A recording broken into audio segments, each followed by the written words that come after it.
大家抓紧进来哟！还有多少时间？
还有1分钟，大家抓紧进来哦。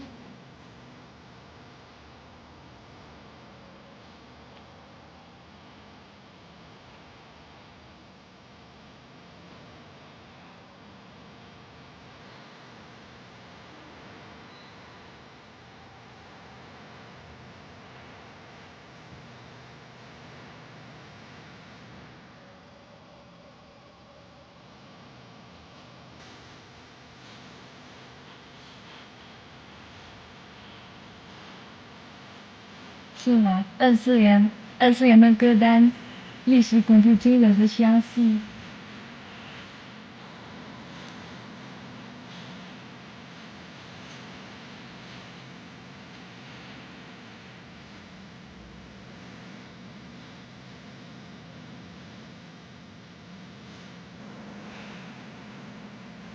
哎呀，到时间了。好的，那么我们就先开始吧。还没有进来的同学抓紧进来哦。我们这期课程呢，主要是讲和色彩有关的内容。然后，如果是其他方面的问题的话，也可以在群里面问。然后，我可能比较长糊，然后，你可以艾特我一下，如果我没回的话。然后就是我们首先是第一节课我们讲的不会太多，不会太深，主要是把我们的这个课程主要的内容大概给大家先浏览一下。然后首先我们首先要强调的就是我们在这个我们的这个课程，包括这个布置了很多作业。然后以前的话，我们同学也会，因为作业很多，然后后面就交不上或者是跟不上，导致后面的这个作业课都没什么东西讲了。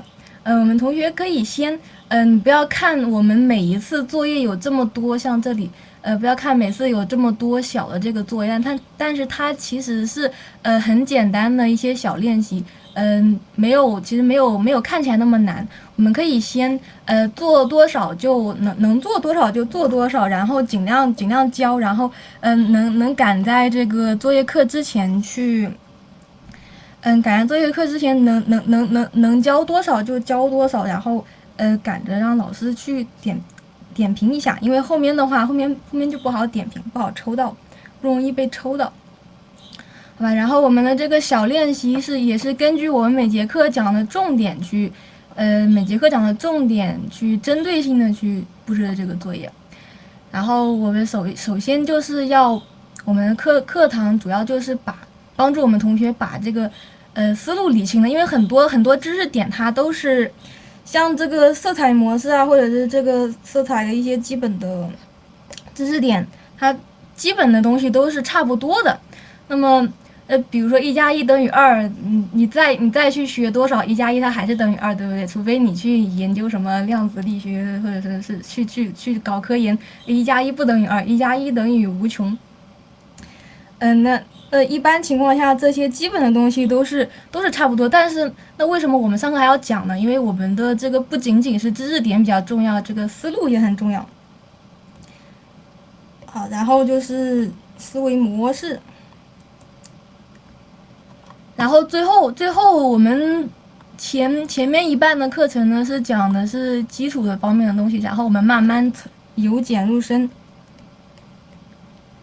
看一下我们的课程大纲，前面几期都是一些基础的部分，然后后面会有一些什么色彩语言、感知、综合运用，更深入的这个由简，我们课程是由简入深的嘛，后面就会慢慢到这个更深入的去，给大家帮助大家练习，然后去掌握。这个时候主要靠的就不是往后的话，后面几部分靠的就不是这个基础了，后面可能更多的也会用到我们的这个感觉。不要说什么感觉就没有用，感觉其实我们色彩画画还有什么东西，这种创造性的东西，它不是按照大纲就可以这个，不是说按照基本的这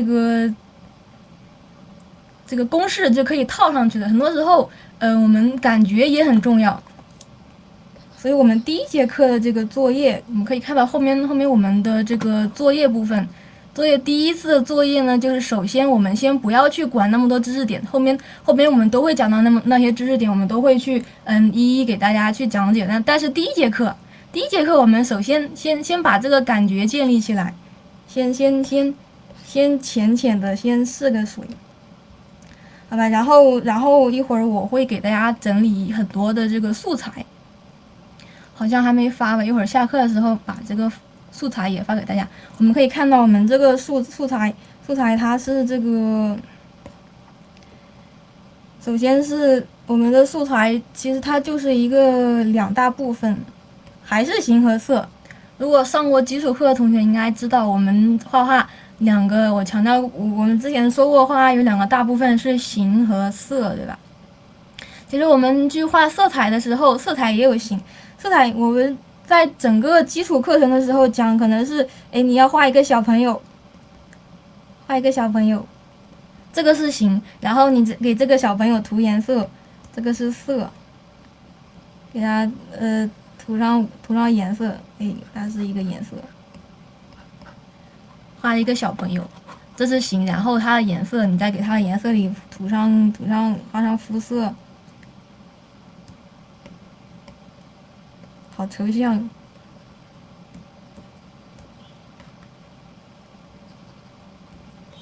脸上涂上颜色，他穿短袖，穿短裤，给这个小朋友涂上颜色，这个是色，这是我们2大部分。然后我们在画画的时候，我们在练色彩的时候，它虽然是色彩，但是我们也要去关注一下这个形。那么色彩里的形是什么呢？是色块的形状。我在这个画整体的时候，我们去综合训练的时候，可能会谈到什么这个线条去勾线，或者是这个线稿，是吧？但是我们在画画的时候强调是什么？除去线稿这个色块的形状，你这个小朋友的形状，这个也是形，这个也是形状和结构，对吧？好，这是我们这个色这个部分。晚上好哦。好，然后我们这个色彩课程，它主要是研究一个什么东西，还研究一个色环。我用这个 Procreate 或者是 PS 还是什么用软件，用这个电子的这个形式去绘画。那么它主要还是基本上就是除去这个勾线线稿这部分，那么我们主要还是去研究这个色彩，研究这个色环。那么我们现在一般用的色环都是这好像这是什么日本的一个什么色环，好像这个色环它其实就是这个里面这个色环也有很多种，但是我们用的都是一般都是研究这种的。如果不太一样的话也没关系，因为它基本的都是这样，基本的就是这个色彩3原色，不管你是什么模式的色环，可能是那种色环，其他的色环，但是它的基本上的3原色，这个红绿蓝，然后青品黄，这个它都是由这些基本的3原色，然后互相混合，这个绿色和蓝色混合在一起，然后得到这个青色，这个红色和蓝色混合在一起得到紫色，绿色和红色混合得到这个黄色，然后最后再互相再继续混到最后混成这个一圈这个色环，最后再混个像微积分一样，越混越多，混成这个大的色环，它的基本原理都是一样的。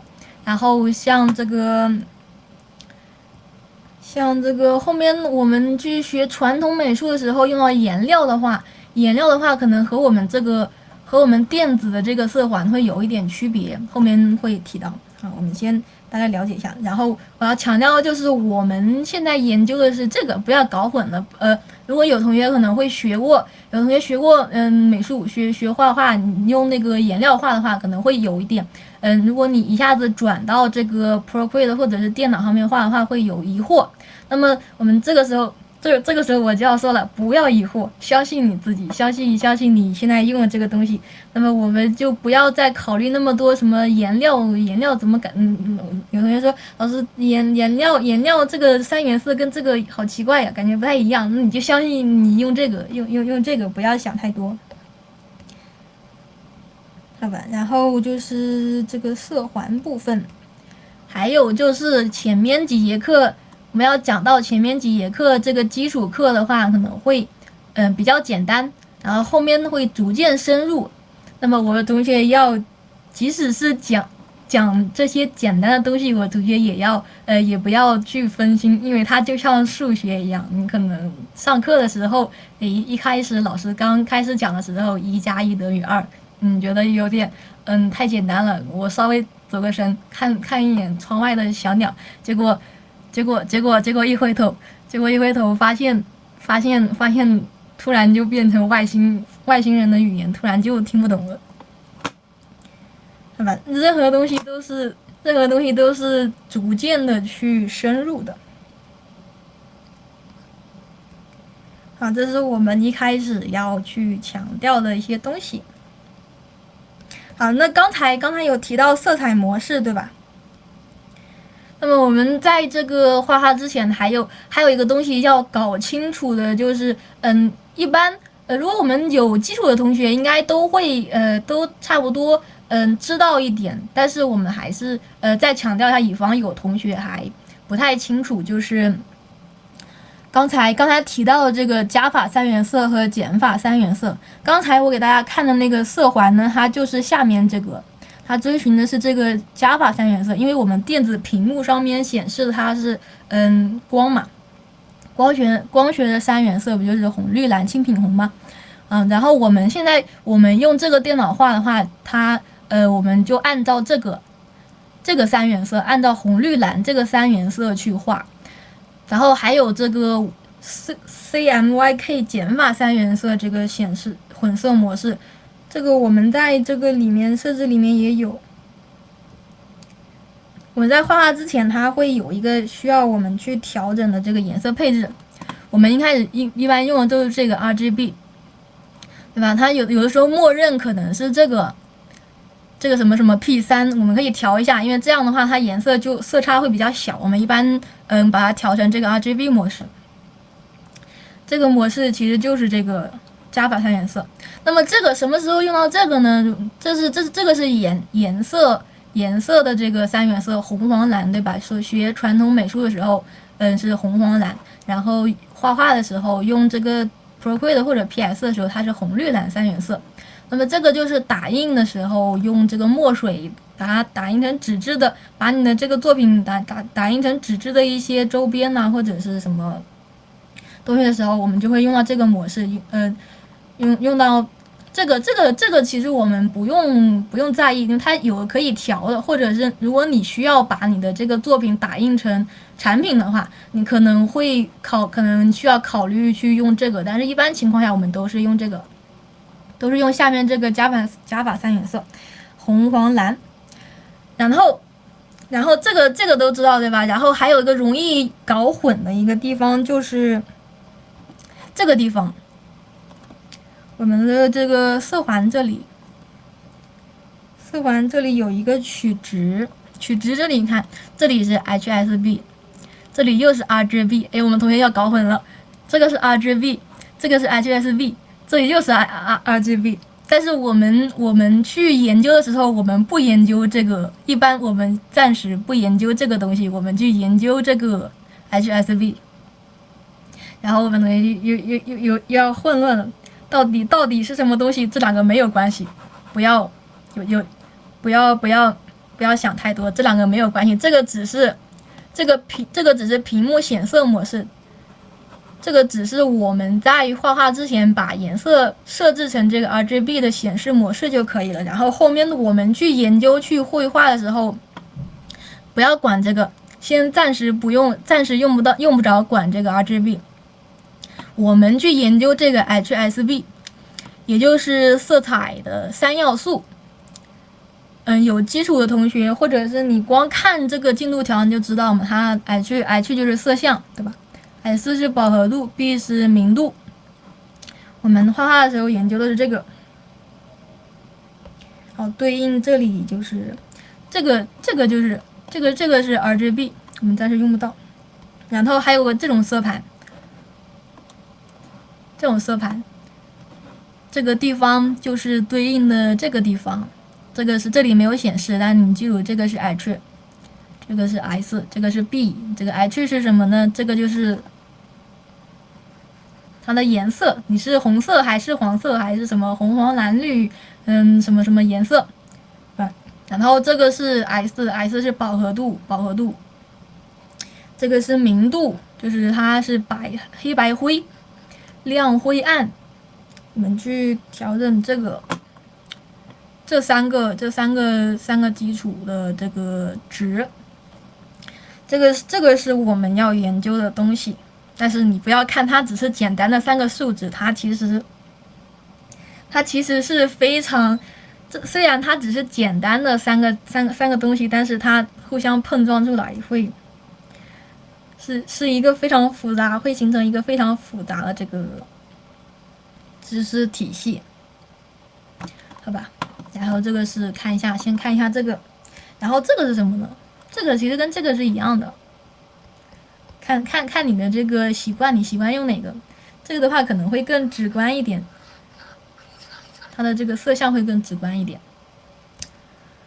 这个是我们开学要先强调的一个东西。然后刚才的这个色环。刚才的这个色环也是，它就是由这个红绿蓝，我们的光学，我们在用 Procreate 或者是用 PS 的时候，我们用到的这个3原色就是光学3原色，红绿蓝，不是红黄蓝，是红绿蓝哦。然后红绿蓝它们的互补色青品黄，这个是色环。好，那么我们现在就分别去。分别来认识一下这三个数值，这3个值。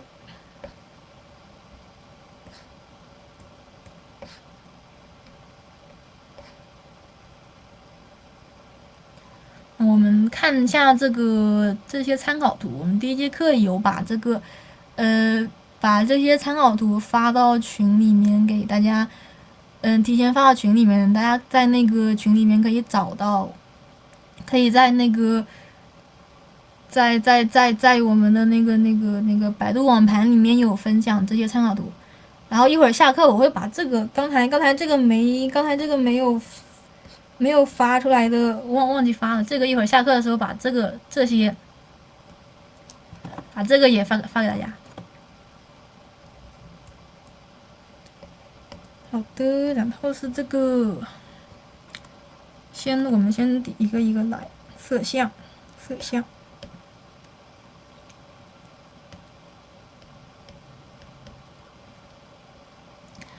H 色相。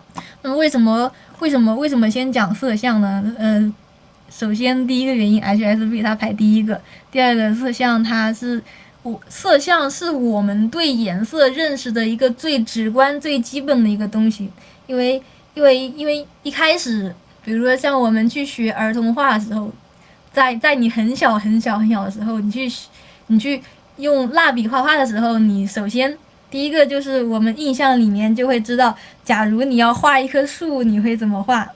小朋友都知道，如果你想画一棵树的话，你首先你去画儿童画。画一棵树，好像是树干要画棕色，对不对？棕色的树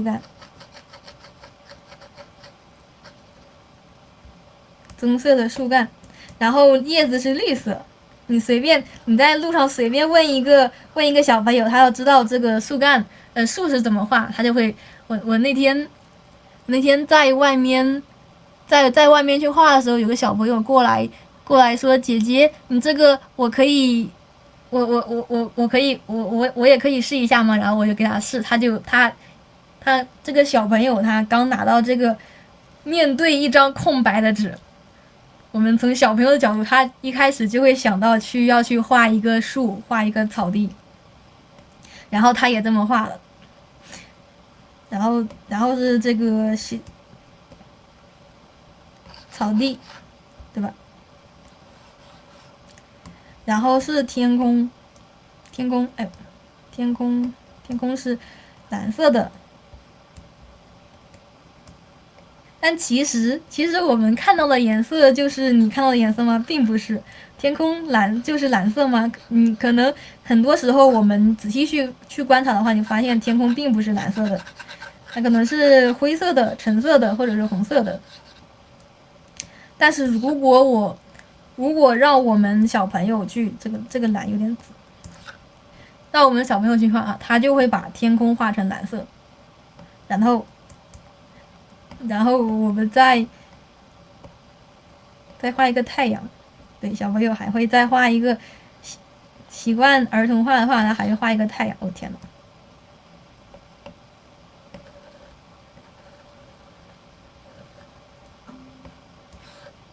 画一个太阳，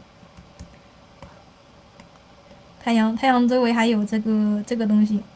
太久没画儿童画了，应该是这样吧。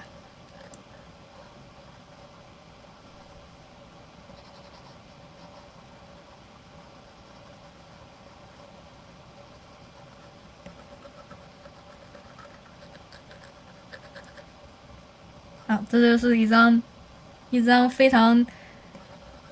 连小朋友都可以画出来的儿童画。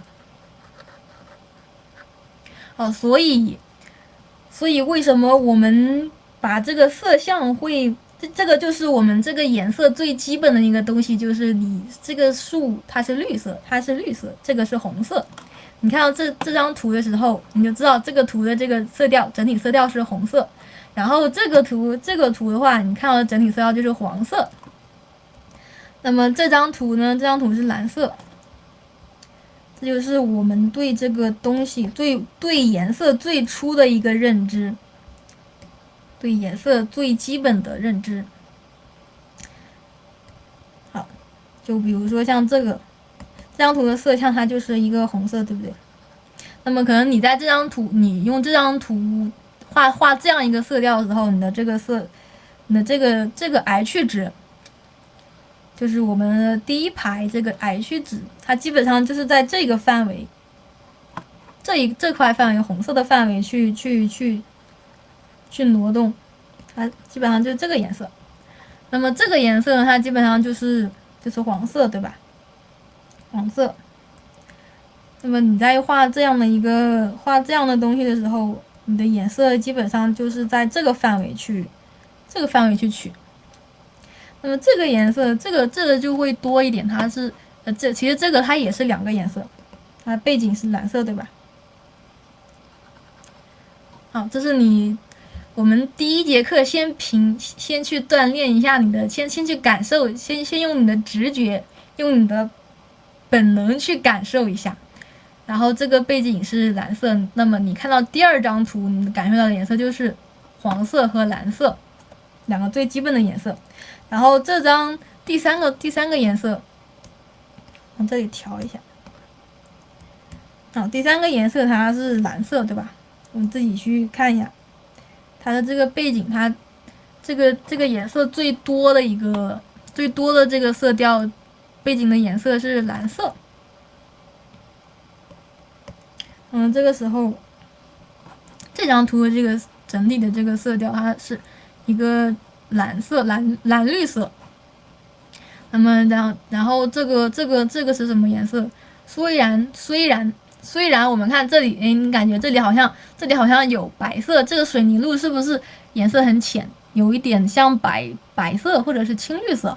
然后这个背景是深绿色，但是你把它缩小看，你会发现这个比较深的这个绿色大概占了1/3，然后这个很黑的这个绿色，这个颜色虽然你看上去很黑，但它其实还是绿色，对不对？这个深绿色又占了也占了1/3。那么其实它大部分的颜色都是这个绿色。猜一下，我们首先第一步就是要把这个颜色要能够比较准确的去识别这个颜色的这个色相。那么你感受一下这个颜色是什么样的一个绿，它整体给你把它缩小看，它整体给你的感觉是一个什么样的绿色？我们也可以自己也来尝试一下。它整体给我们的感觉应该是一个很墨绿色。猜一下，大概是这个颜色，应该是吧？差不多，它是墨绿色。那这个颜色也是绿色，但是同样是绿色，这两个绿，它又有不同，因为它们的色相不同。这个绿可能相对来说又偏黄一点，像草绿色，像是这个绿。如果你去调色的话，如果你想去调这个色调的话，你可能会在这个绿色里面再去加一点黄色，对不对？那么你用色彩用颜料去画的时候，你是去加黄色，但是如果是用电绘的话，那就是把这个颜色往这边调，往右边拉，对不对？变黄一点，这种黄绿色。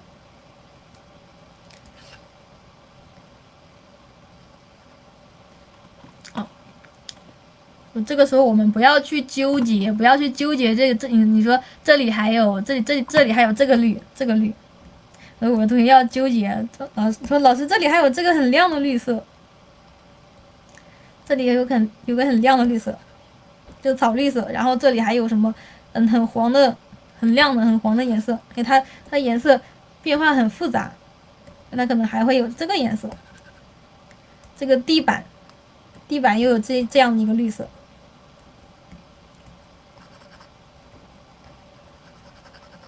可能这张图给我们的感觉，它其实是这样一个很多个绿色去组合而成的。然后再往里带，它还有橙色，哦，好深了，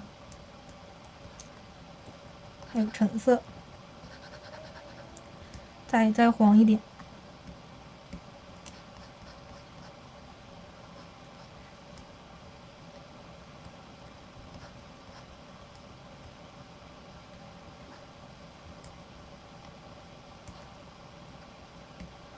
那这里还有一个很亮的橙色，这颜色其实每一张图片它颜色其实都是非常非常复杂的一个组合。但是首先，我们先从感觉开始，一步一步去深入的去分析它的颜色。那么其实你会发现它大部分的颜色都是这个颜色，对不对？它大部分的颜色都是这个绿。好，那么我们这张图主要的色调，我们把它归纳成这个颜色。然后是这张图它是青绿色，还是先感受一下它的这个整体的这个颜色倾向，整体的这个色调，去拉一下它这个拉第一条，拉这个 H 值。把我们要分析的这个图片缩小，去看它整体的这个感觉。那么这张图给我们的感觉是什么样一个色相？青绿色。先不要管它是什么，先不要管这个 H 先不要管它饱和度还是明度，你先把它的整体色调拉到这个颜色，看差不多像不像？这块可能这个颜色比较突出，这个像不像？感觉要再绿一点，稍微再绿一点点，试一下，太深了，亮一点。这张图的整体的颜色是很鲜艳的一个颜色，鲜艳，再亮一点。青绿色它其实是色环里面一个比较容易出效果、比较非常亮的一个色相。如果后面讲到后面的话，我们还会发现，即使是你在保持这个币值不变的情况下，我们这个颜色色环本身它的这个颜色也是有明度差异的。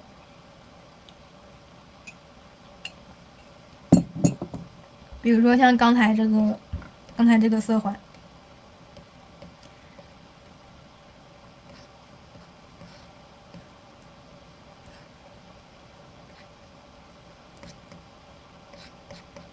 像刚才的这个色环，即使是它同一个色环里面，我们的颜色本身它是会有明度的，明度差异的。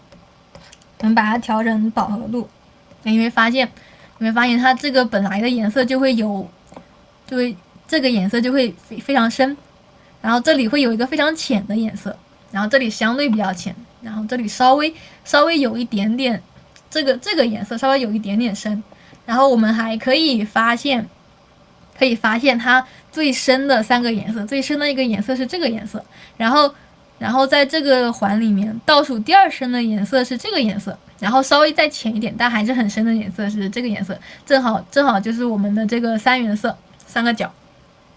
而它们之间的互相混合成的颜色呢，就是相对它们这个圈子里面来说最亮的一个地方。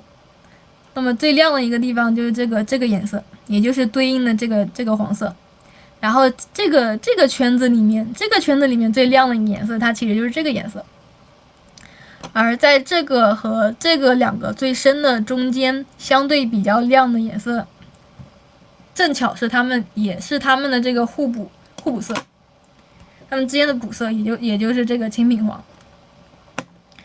这个是，所以我们在画的时候会产生的疑惑就是我的币值。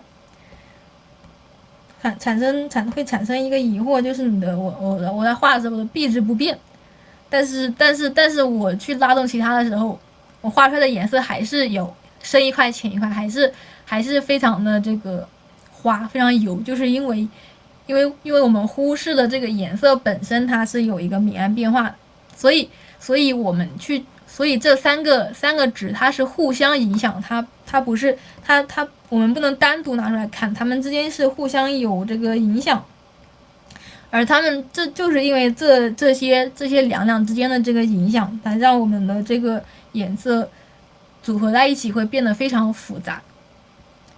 好，然后是这个颜色，我们刚刚分析到这个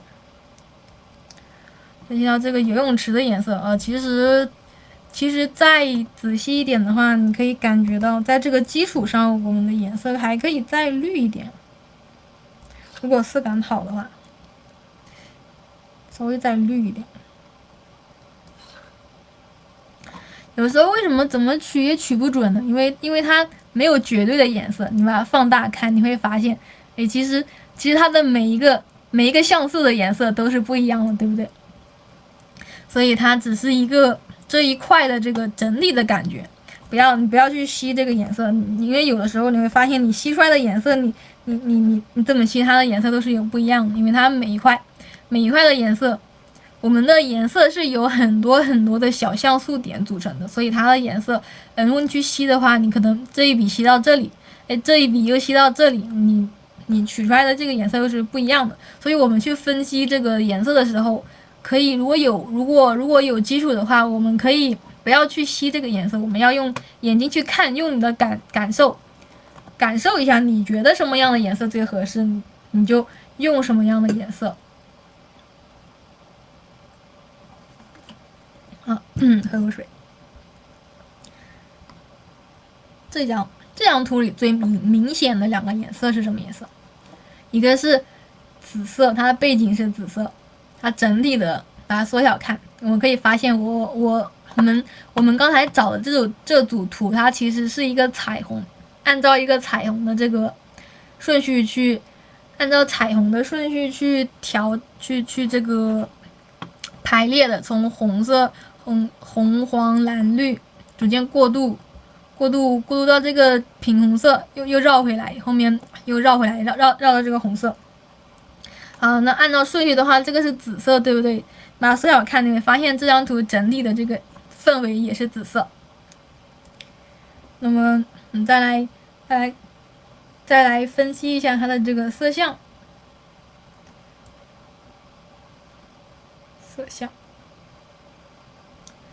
色相，紫色，有点深了。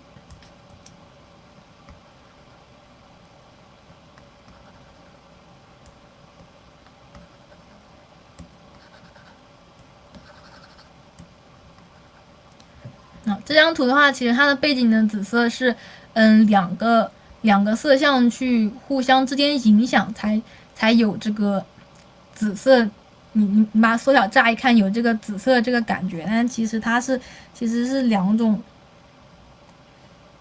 它背景的这个背景里面比较亮的颜色，可能是像这种偏蓝的感觉，然后背景里面中间有一个过渡的这个颜色，它是可能更偏向紫红色，偏向于一个紫红色。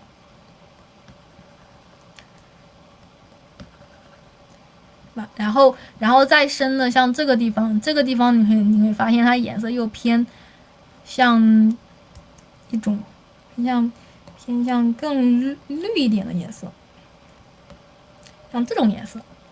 好，那么其实像这张图比较复杂一点，这张图给我们这张图所展示出来的紫色，它其实是有3个层次，这样的3个背景里面的这样3个层次去展示出来的，它给了我们一个紫色的感觉，但是实际上的话，它其实没有这么可能没有我们眼睛是会骗人的，可能这个紫色并没有我们看到的这么紫。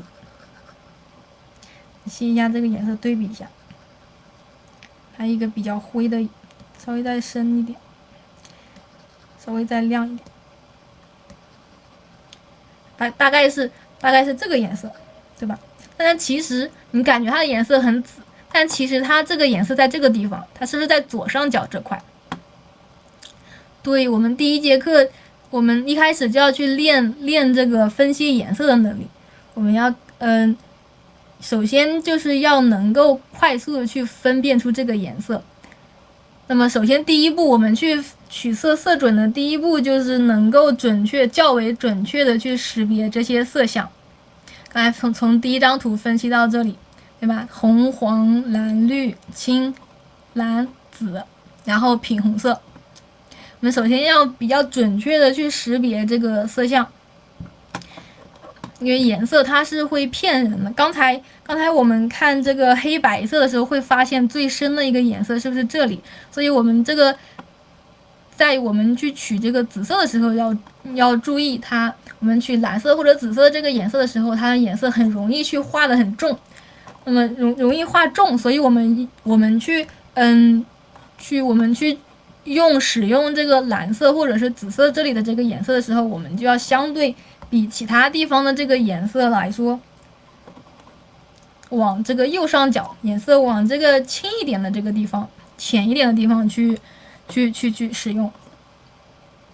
好，然后这个紫色这张图是很明显，它是一个偏紫红色、品红色。但是实际上你把它打开看，它这里有好多这个其实颜色有很复杂的颜色的这个混合，比如说像这个里面就是一个比较蓝灰色的，偏灰的感觉。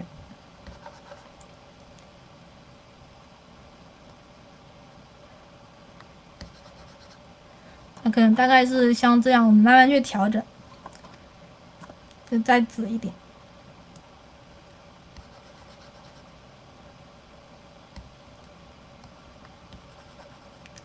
大概的这个感觉是这样的，然后你把它缩小看，那其实是一个有点像紫红色的这个感觉。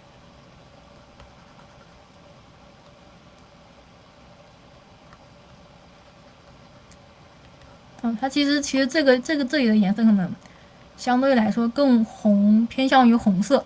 然后这里的颜色又更偏向于这个蓝灰色，然后这个红色和这个蓝灰色互相之间混合在一起，然后你把它缩小去看，你就会感觉到它是像这张图有一点像这个紫红色的感觉，对不对？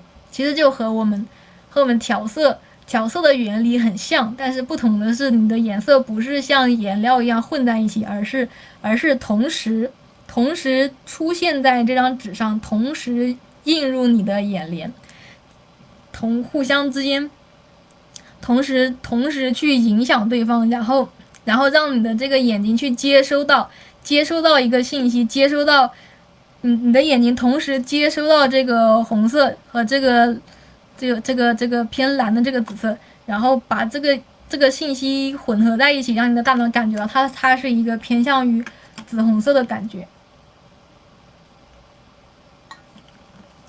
然后其实影响你的这个判断的还有就是其他的点缀色，比如说这张图里面，它这张图里最吸引人的颜色是这个天空的颜色，对不对？但是其实影响他们的还有这个背景的颜色，它可能背景还会有很深的这个颜色。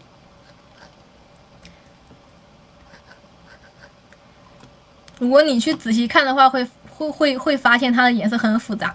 其实还有这个每一块的颜色都不一样，但是其实你只要把这个整体的这个感觉归纳一下就能，根本完全没有必要去把每一块细节都表现出来，直接把它这个整体的这个颜色归纳成一块就能把它原来的这个感觉，把它的感受去表现出来。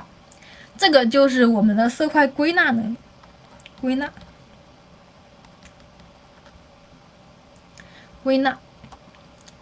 因为有很多时候我们去分析一张图片，要从几个角度去，要从两个大的角度，也就是我们刚才提到的，我们在反复强调的两个角度去归纳。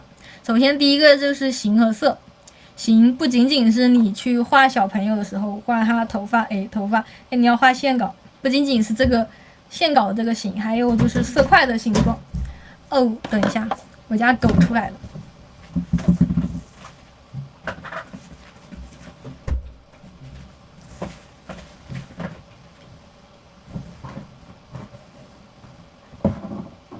好了。然后第一个，我们去分析一张图片的时候，第一个首先就是它的形状。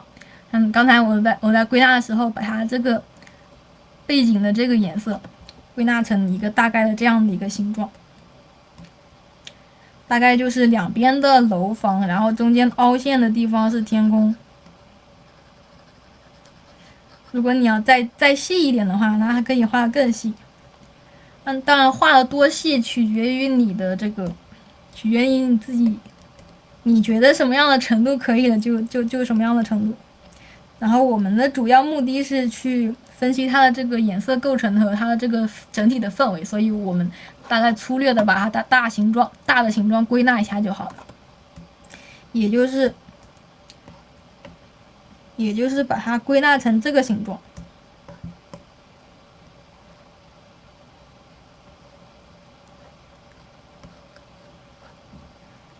大概归纳成，看不清，找一个亮一点的颜色，这个清楚。然后归纳成一个这个形状，也就是这个大概的形状。好，这个就是我们刚才说到的这个形的角度。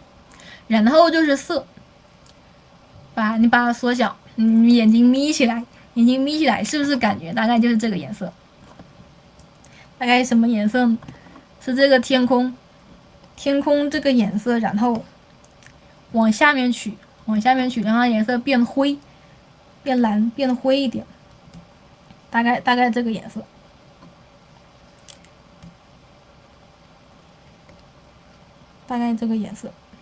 然后可能中间会藏色呀，或者有一些细小的色彩变化。但它整体来说归纳成这个颜色的感觉就和这个感觉是差不多的了。这就是我们分析一张图片的色彩的时候要去找的2个大方面。你可以看到我们刚才这张刚才可能画的比较随意，但是其实它大概也是按照一个这样的规律，就是先把大的形状按照它这个图片的分布规律去复原它的这个颜色分布。刚才画的比较随意，其实这张图它要归纳的话，它归纳成这个样子，大概是这样的一个布局。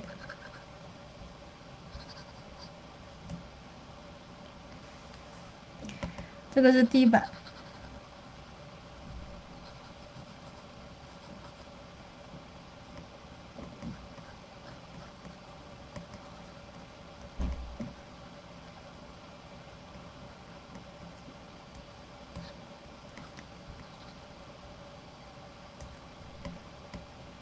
然后地板它有深的颜色。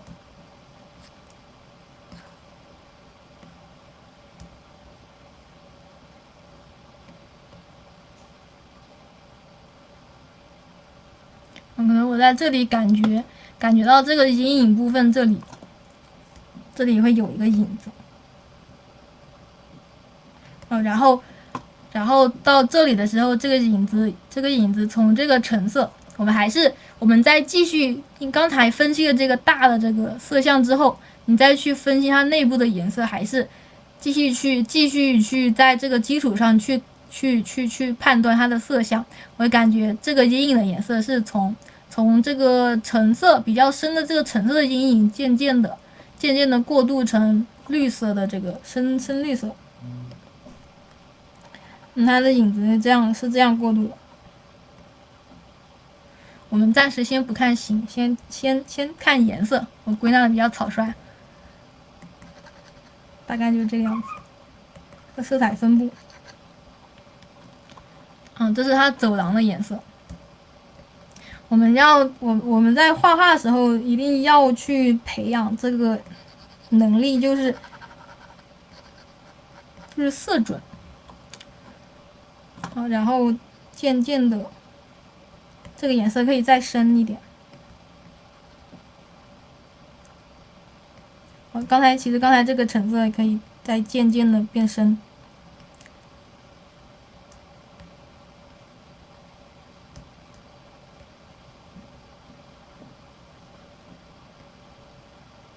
中间站了一个人，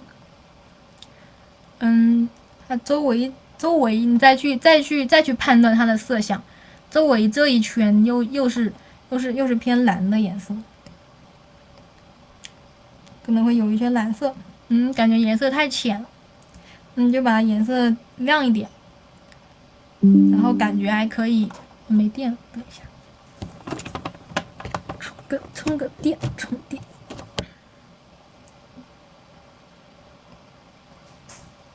好，然后我觉得还可以再细一点，如果你觉得可以再细一点的话，你就稍微，你再去把这个颜色也分析一下，它这个颜色会比较亮的蓝色，它其实是这样一个感觉。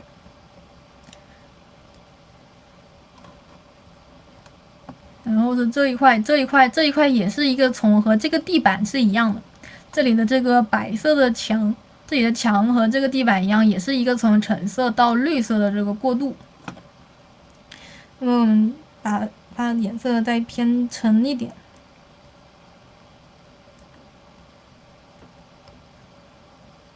颜色太沉了，稍微有一点。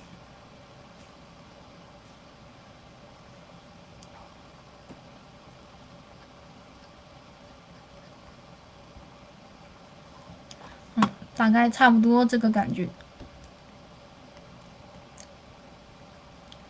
我觉得还有点生硬，可以稍微再过渡一点。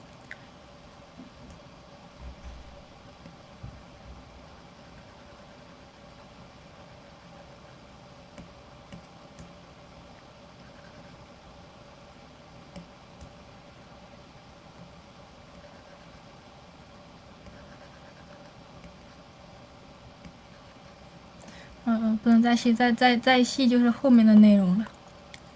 大概是这个感觉。好，这张我们可以再看一下这张比较简单。这个绿，这块是浅绿色，然后这块有个深绿色。仔细看的话是把这个画面被分成了这张图片画面被分成了3大块。这张会比较简单。首先上面这个是这样一个绿色，然后下面是一个很深的绿色，然后中间可能会横插一个比较亮的这个地面的颜色。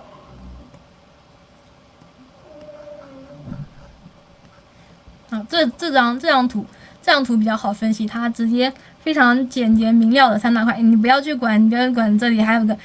有的同学要去纠结，这里还有一小块亮，这里也是亮的，这里还有一小块，然后这一小块还有很多，哦天呐，这里还有石头，哦这里还有草，你仔细看这里还有水波纹。我们先不要去管这个细节，你直接把它这张图可以直接把它归纳成3块。好，这张也比较简单。像首先下半部分都是这样，这个蓝绿色，然后上面这个颜色对比一下，很明显可以感觉到上面这块这个蓝色和这个颜色比它更蓝一点。那么色相是不是该往右偏？颜色更蓝，但是没有那么蓝，稍微含蓄一点。你这样取会发现好像有点太蓝了，那稍微再回来一点。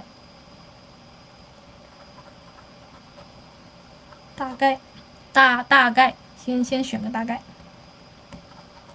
因为我们颜色是会互相影响，所以我们的判断可能会受到中间这一块的影响，会受到这个的影响。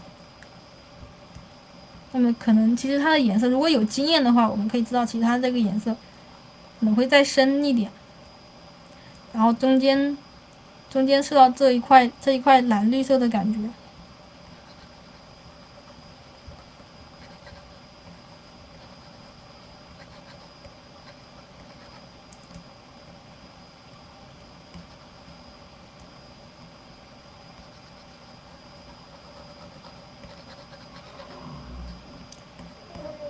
其实上面除了这个水池的边缘，上面天空和这个建筑物的明度是差不多的，它是比这个更蓝一点，然后中间会有一条比较亮的这个颜色过渡，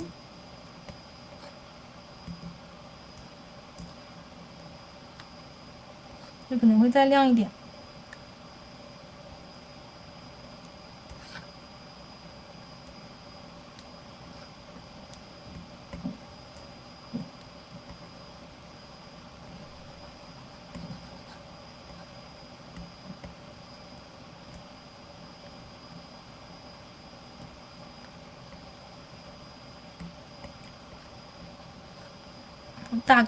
大概是这样一个感觉。好，我们缩小看一下，你发现其实不用说每一块的颜色，每一个细节的颜色都把它完全的复原，但是你要把它大的感觉，其实我们只要把大的感觉大的这个色块和它的形。把每一个部分的这个形和色大概的去还原一下，就能把这张图大概的感觉还原下来。都有什么？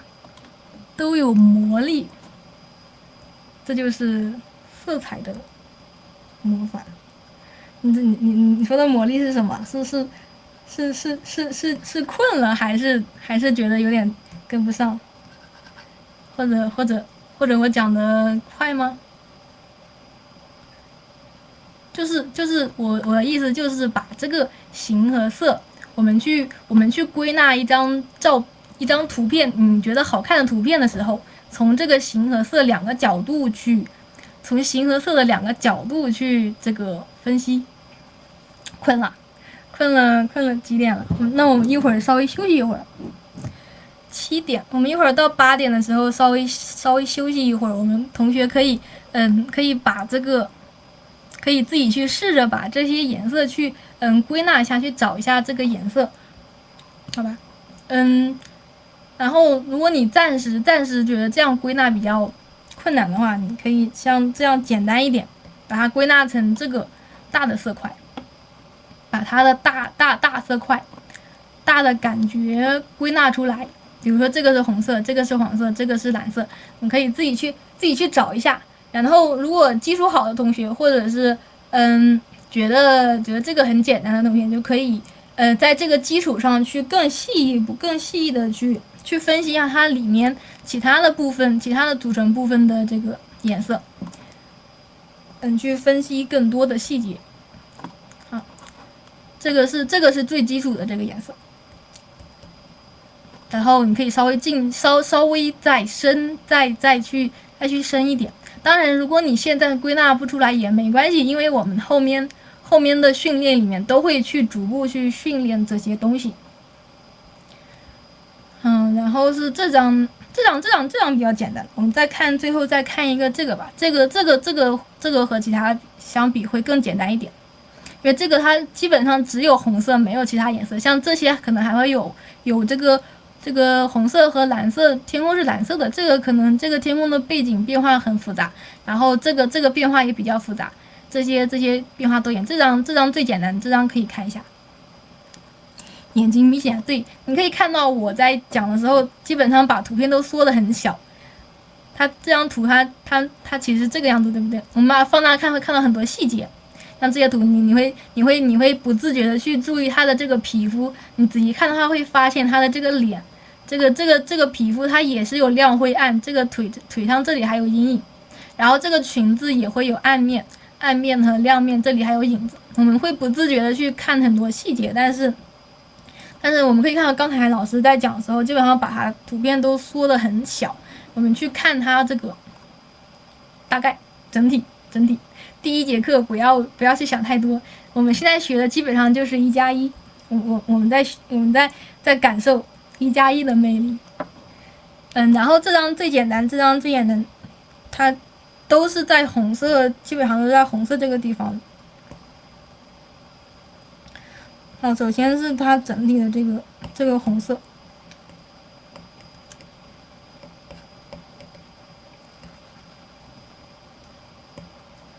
框一下。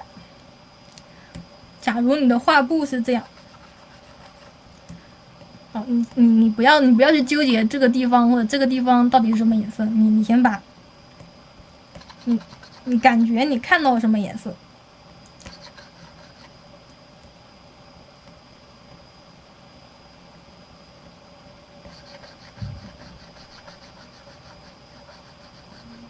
它可能一大半都是这个红色。然后像这里远处这个地方的颜色红色比较浅，你根据你的感觉把颜色画浅一点。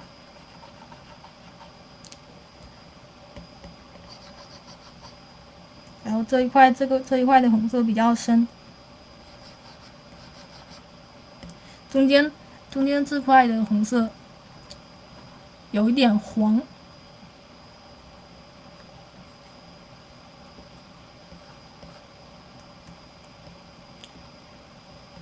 因为中间的颜色是偏黄的。其实这个背景的这个也会稍微再黄一点，橙一点，有点像橙色的感觉。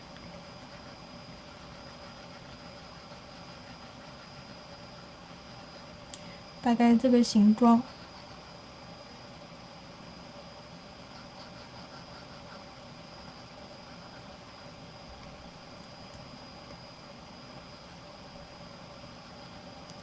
好，先从大的感觉，然后逐步去增加细节，逐步去往细节去修改。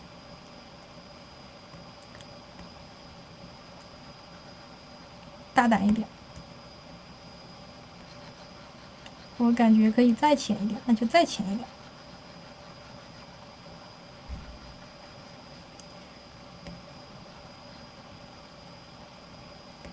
然后这里的过渡，感觉可以再黄一点。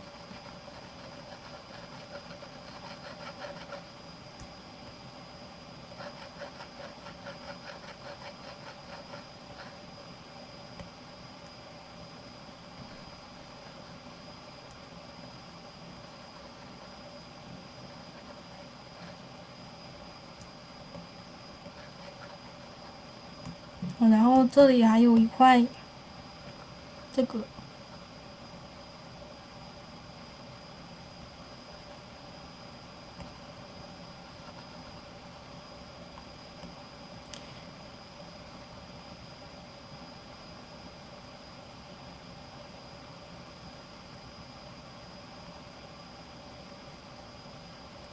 大概是这个形状。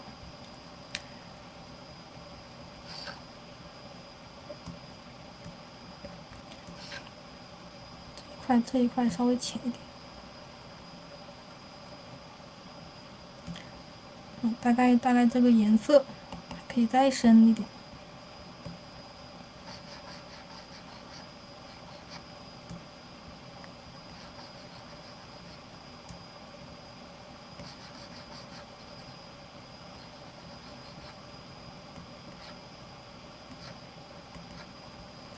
第一张图是一个最比较容易去分析出来的一个图片。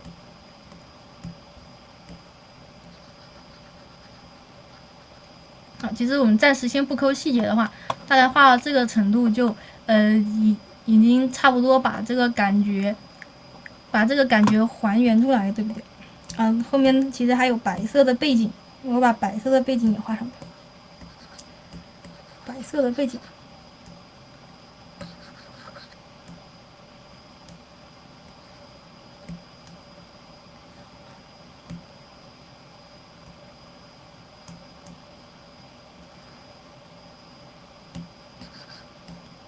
我们可以看到，其实是它不是，它其实不是特别严谨的，它就是我们现在去分析的时候，大概画到这样一些程度就可以了，像这些程度就可以了。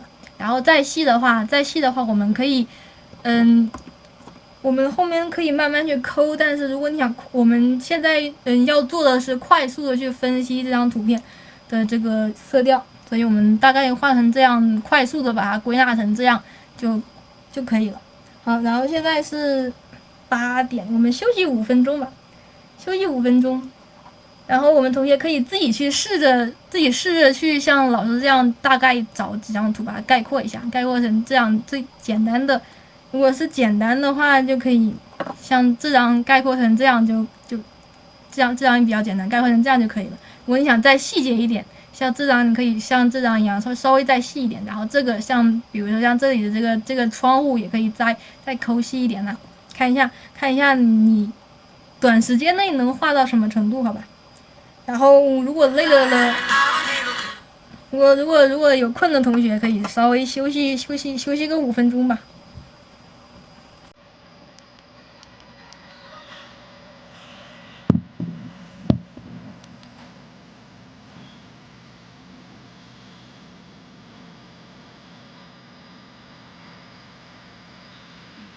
这些图片在那个课堂分享的图包里面都有原图，中文版还有中文版，我搜一下。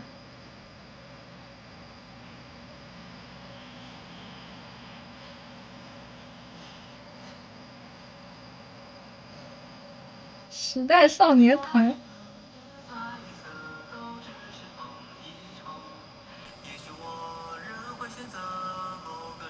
这是清唱吗？怎么没有伴奏啊？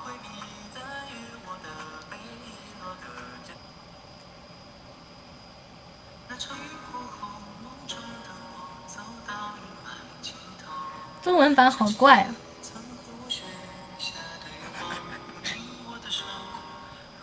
我还是唱日文版了。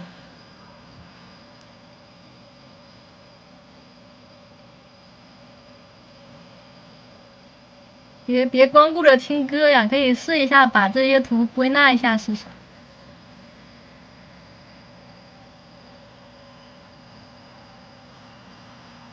我第一次知道这个还有中文版。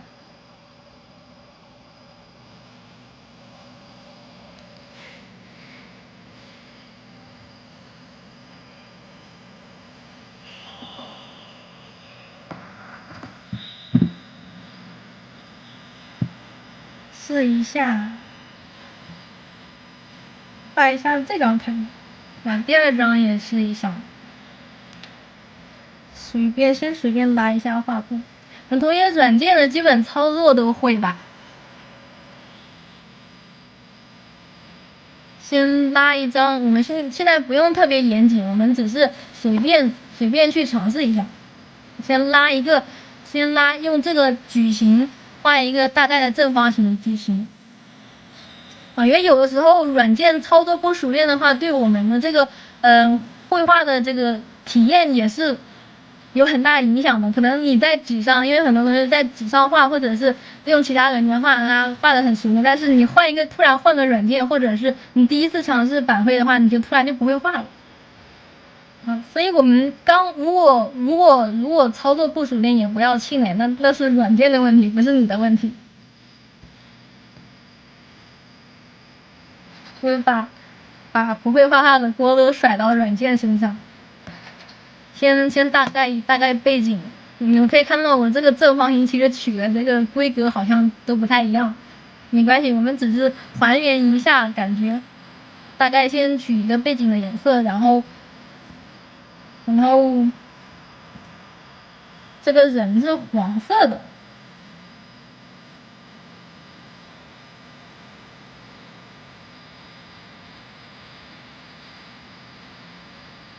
黄色的裙子，后面的这个人的黄色会更鲜艳一点。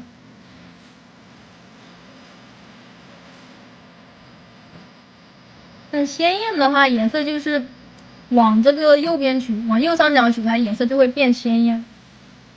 如果不去考虑其他的话，我们先不去考虑具体的什么饱和度、HSB， 不去考虑太多这些东西的话，那么我们先简单来说就是往右上角取，颜色会稍微鲜艳很多，会变鲜艳很多。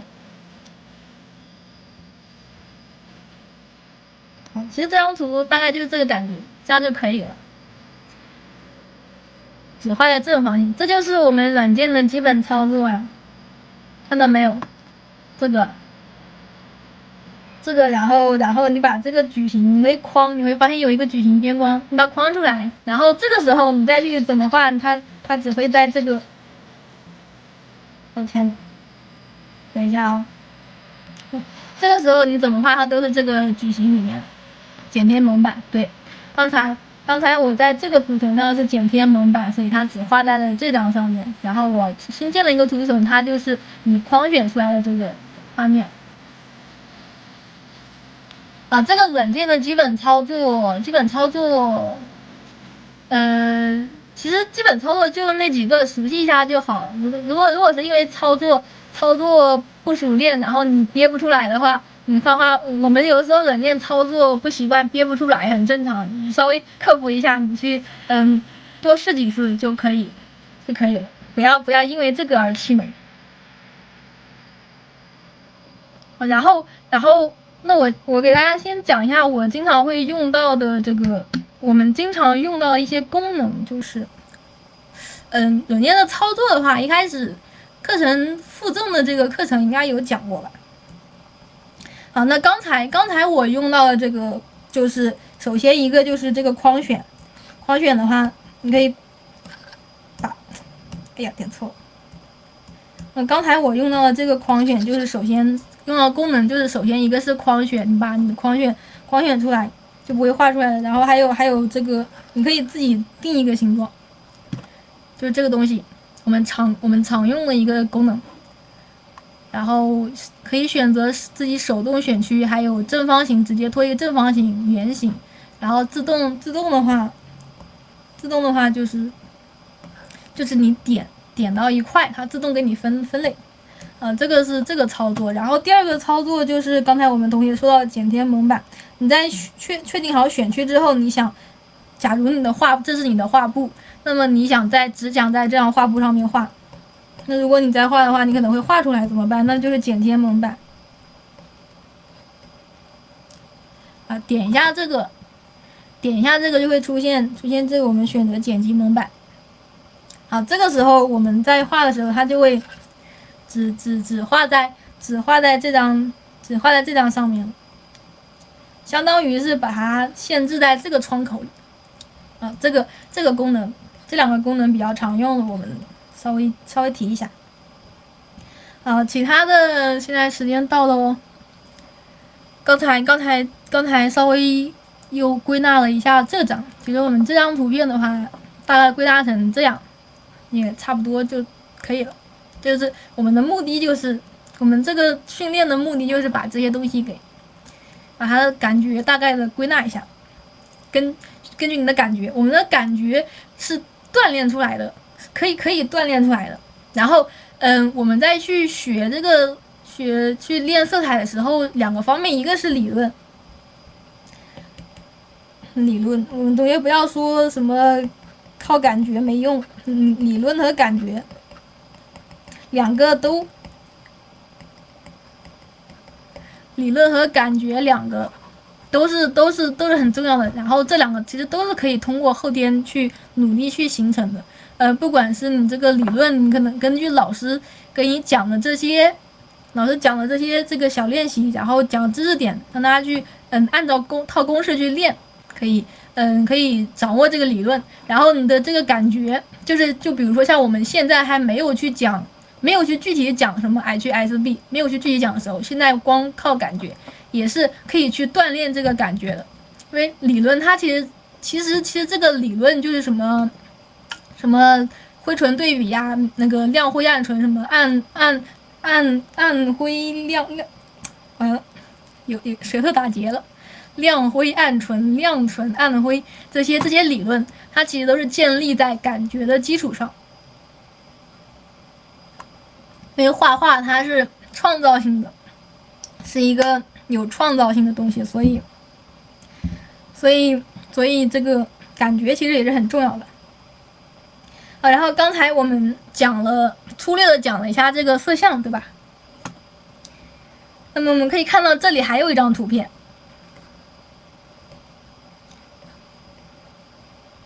这张图片刚才也提到什么灰唇对比，那么这张图片就是色相。我们刚才只是单独的去强调了一下这里是红色，这是黄色，这是蓝色。那么其实我们不同的色相也是有不同的效果的。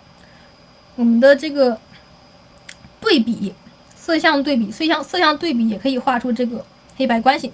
比如像这里，比如像这个，你会发现这个雪，这个是雪地，对吧？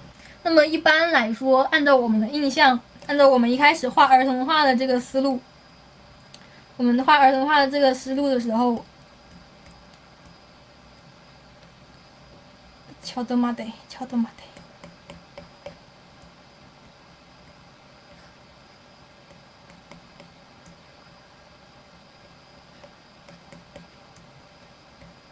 像一开始按照我们的儿童画的思路的话，我们主观的会觉得这个叶子是绿色的，天是蓝色的。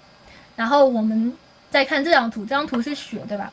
那么我们在提及它是雪的时候，我们也会主观的去知道雪是白色的。但是很多情况下，我们画雪是不会单纯的去画白色，而且因为白色这个颜色是一个非常容易被染色的，受到环境影响的一个颜色，所以很多情况下我们会把雪我们画这个白色，可能会比如说像这张图，它就是用这两个颜色，然后再去进行一些细节的处理，去表现这个白色的雪。但是其实它并没有用到白色，对吧？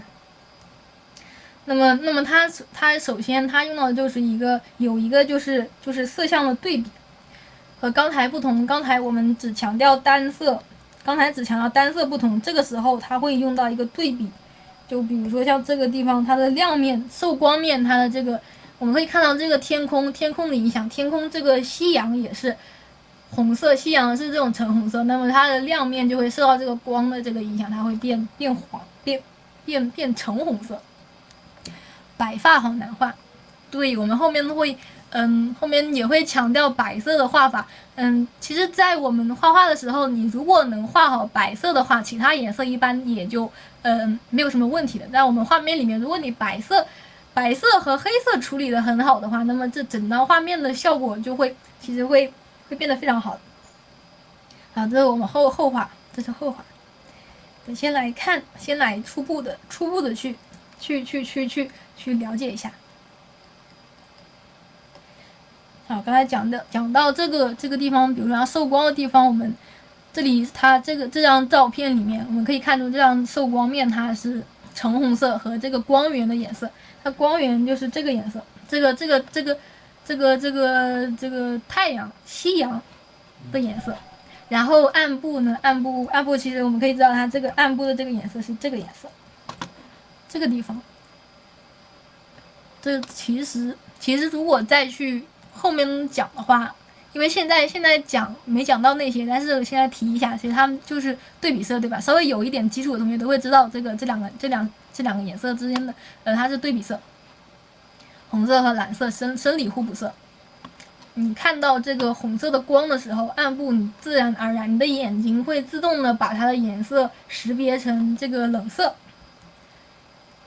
让你感受到这个光的感觉，感受到光照的感觉。好，这个就是一个色相对比会起到一个起到的作用，稍微提一下。好，刚才也说过没有绝对的颜色，比如说我们在画这个，我们刚才在分析这张图的时候，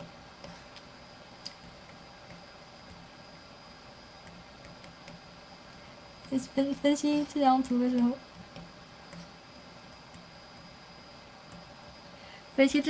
候。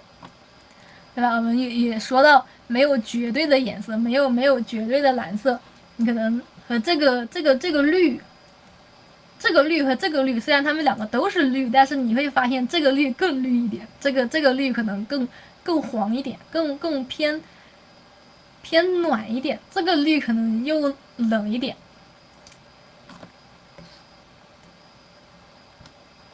好，然后像这个紫色，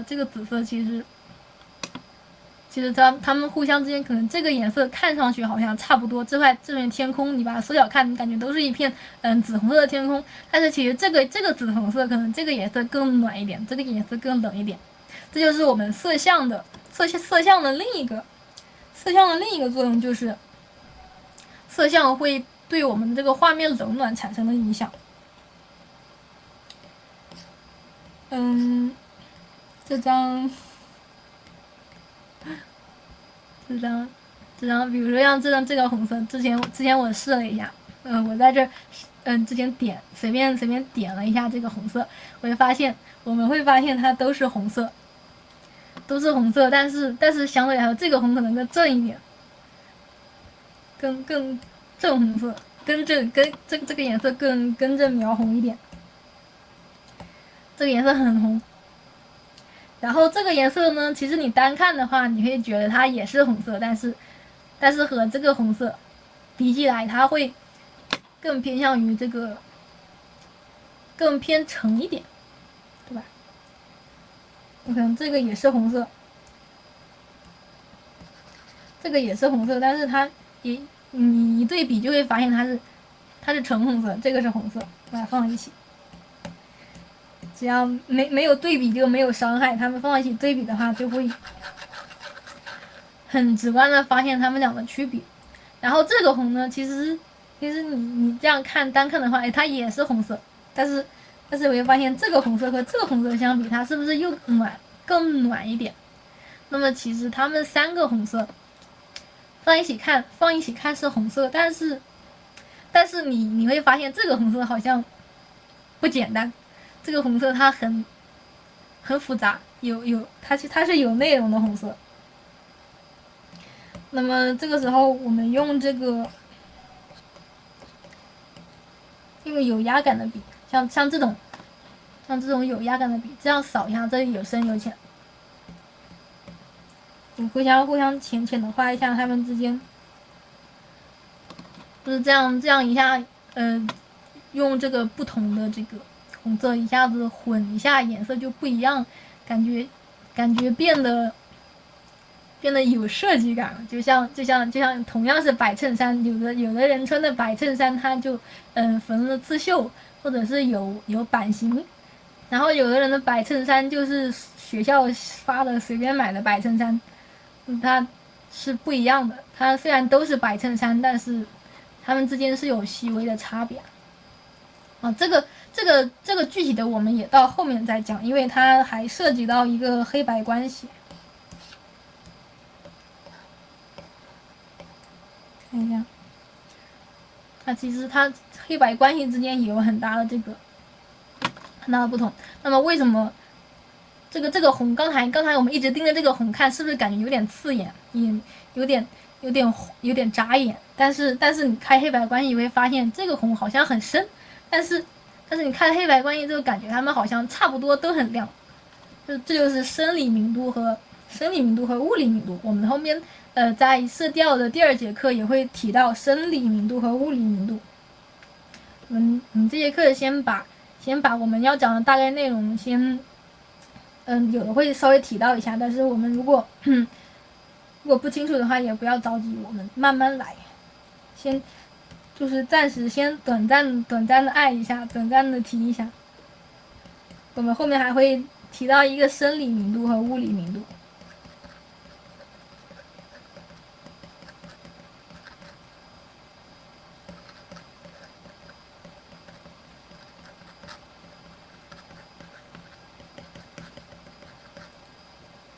好，这两个我们后面也会给大家讲，就是先放个钩子在这里，就是为什么说这个亮都是亮，但是黑白感觉，你这样看一下，是不是感觉很跳？我们的背景，像我们的这个背景的边框也是，虽然它都是这个一样的黑白，都是一样的灰色，但是你会发现，你会感觉它颜色，有的颜色好像很跳，有的颜色很闪，像那个像有的人，像那个舞厅蹦迪的时候会有这个灯光闪，有的像灯光就是很闪，但是有的就呸，反正就是给你的感受不一样。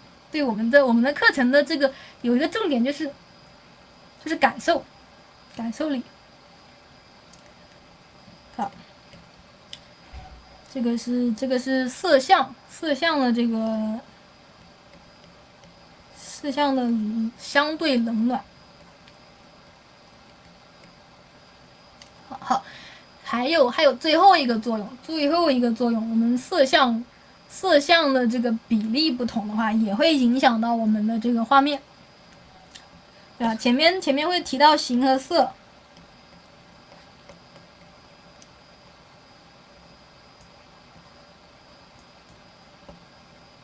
前面提到了形和色。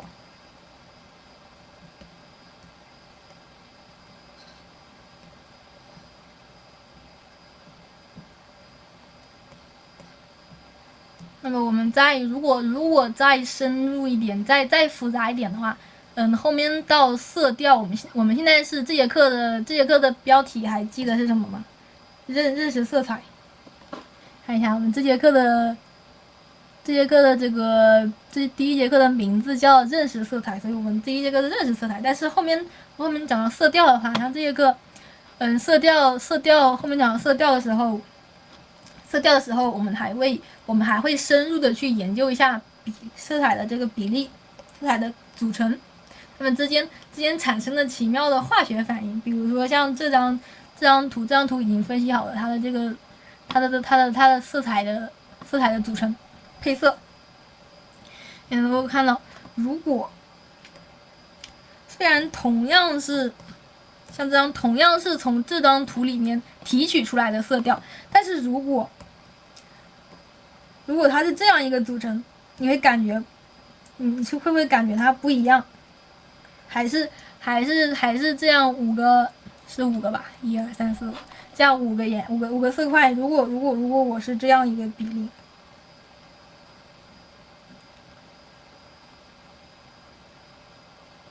这样如果我取的是这些颜色，那么你还会觉得是从这幅画里面，我们还会觉得是从这幅画里面提取出来的吗？是不是不太像？不知道同学们能不能感觉出来，能不能看出来？是不是和这个和下面这个相比，它不太像是这幅画里面的？同样的背景下，这个是不是刚才是一样是从这张里面吸出来的颜色？但是看起来好像不是亲生的，可能可能你买的小狗是串串，你买的小狗不是纯正的小狗，因为它的色彩的比例不一样。像我们这幅画里面，你会感觉到它的这个大部分颜色都是这个颜色，对不对？然后少部分的这个颜色会稍微的这个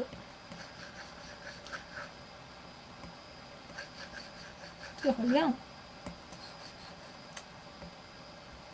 这可能取在哪个犄角旮旯里面，反正大概就是这样。大部分的颜色是这样一个倾向，然后少部分的中间有一块特别亮，然后有这些树干，老师这些树干里面只有一点点是这样。因为它的这个比例不一样。如果是像刚才那个比例，像这个比例的话，那就完全反过来了，对不对？这个比例的话，那可能这个树就变成了主体，然后这个绿色反而被抢了风头。这就是我们的这个比例，第三个要素比例。在我们掌握形和色之后，我们自己创作的话，前面的形和色是我有帮助我们分析这张画面的效果，但是如果后面我们要自己去创作的话，还要再注意一个比例，色彩比例。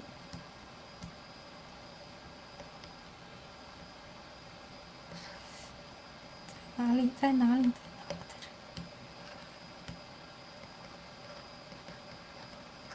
占比画面，一个颜色在这张图里面的画面占比。好，像这个的话，如果是这样取的话，是不是完全就反过来？这是叉叉，叉叉，这是错误的，这是错的。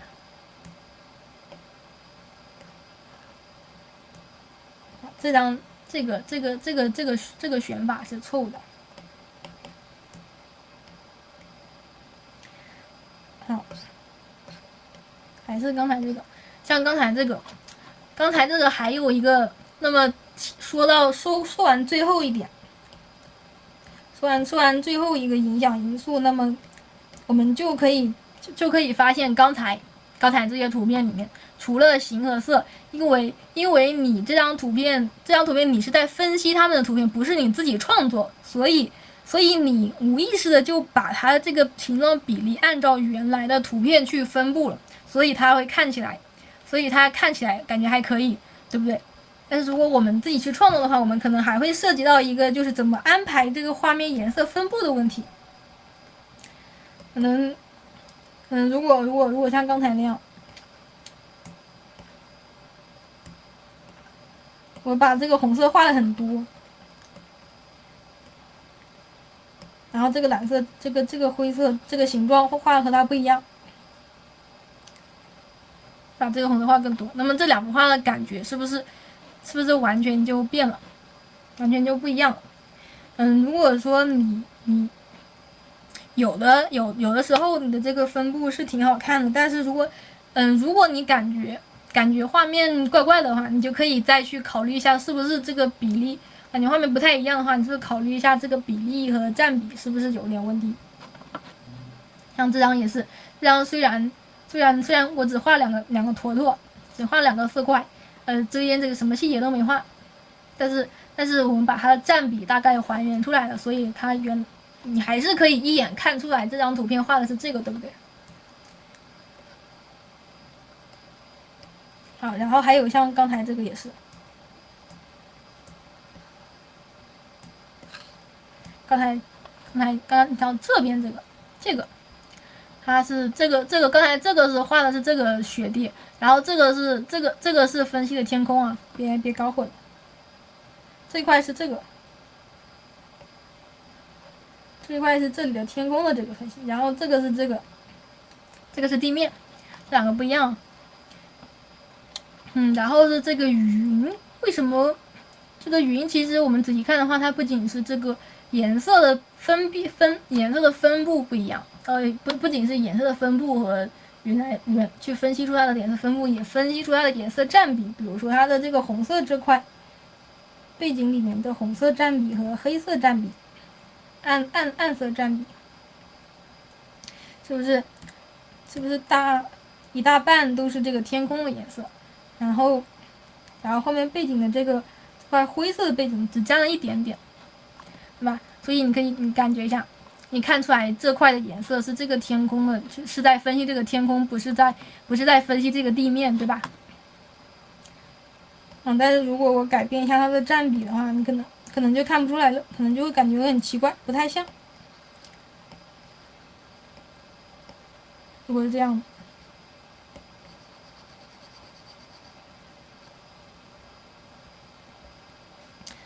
不看这块啊，不看下面这块哦，只看天空这块哦。这两块的话，这个天空是不是就变窄了？这个天空，这个地面，它们的比例是不是就不一样了？这个就是色彩的这个占比。我们在分析颜色的同时，这个色彩占比也要稍微考虑一下。如果是后期你自己创作的话。如果你自己创作的话，我们可能会要求同学们去找另外一个参考，就是构成。我们再去这几个大块，这个形色还有比例这几方面，我们都可以单独去找参考。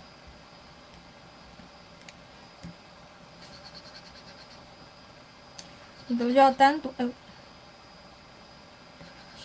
独去找参考。对，刚才没有提到一点，就是找参考。我们可以看到老师在讲这些的时候，是不是一直在对着参考去讲？所以我们自己画的时候，我们可能同学喜欢自己去闭门造车的话，或者是自己编的话，编也可以，但是即使是你编，也是因为你的脑海里面有这个印象。可能我们没有办法去凭空创造出完全没有见过的东西。比如说盲人，如果是盲人，你问他太阳是什么，如果是生来就是一个盲人，从来没有看见过太阳的话，你去问他太阳是什么颜色，他肯定不知道什么是红色，也不知道什么是蓝色，不会像我们小朋友一样就知道太阳是红色的，然后去画那个儿童画也会这样，就不会也画这样的儿童画。但是因为一些很多约定俗成的东西，也是你自己想要的东西，也是有这个印象或者是知道它的存在才会去这样画的。所以我们如果是尤其是自己练习的话，一定要去找参考。比如说你想画这个颜色的话，你自己去编肯定编不出这个，从来没见过的话肯定编不出来这个感觉。这个是色相。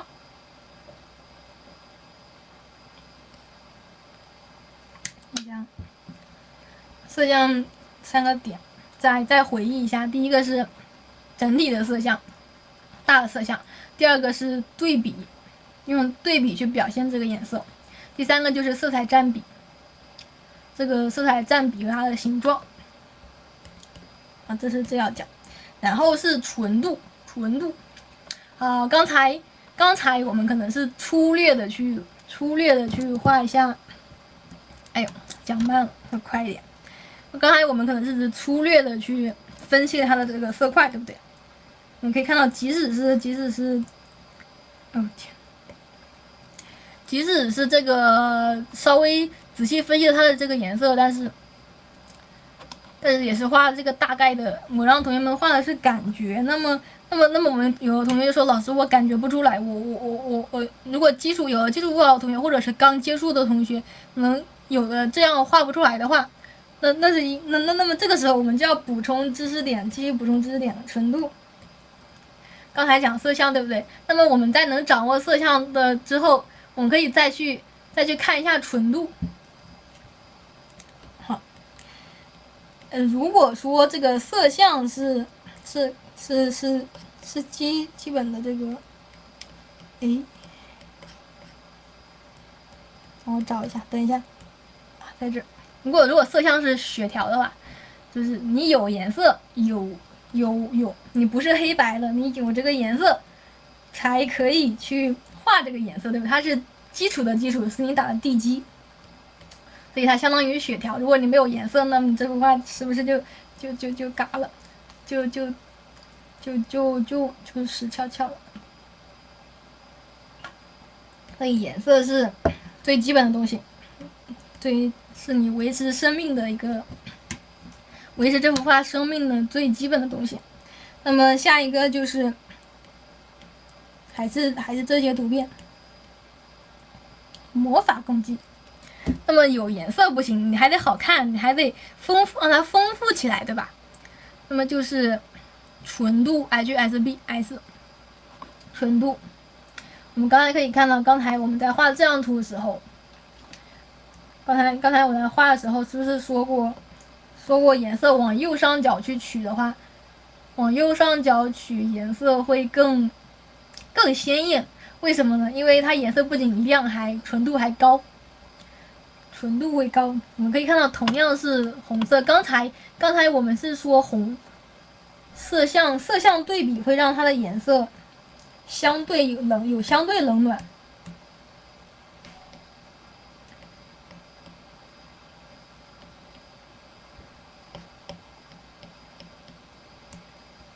好，我们刚才说有颜色会相对冷暖，偏黄的这个，偏黄的红色，偏红的黄色，好呈现，对吧？这个是色相对比。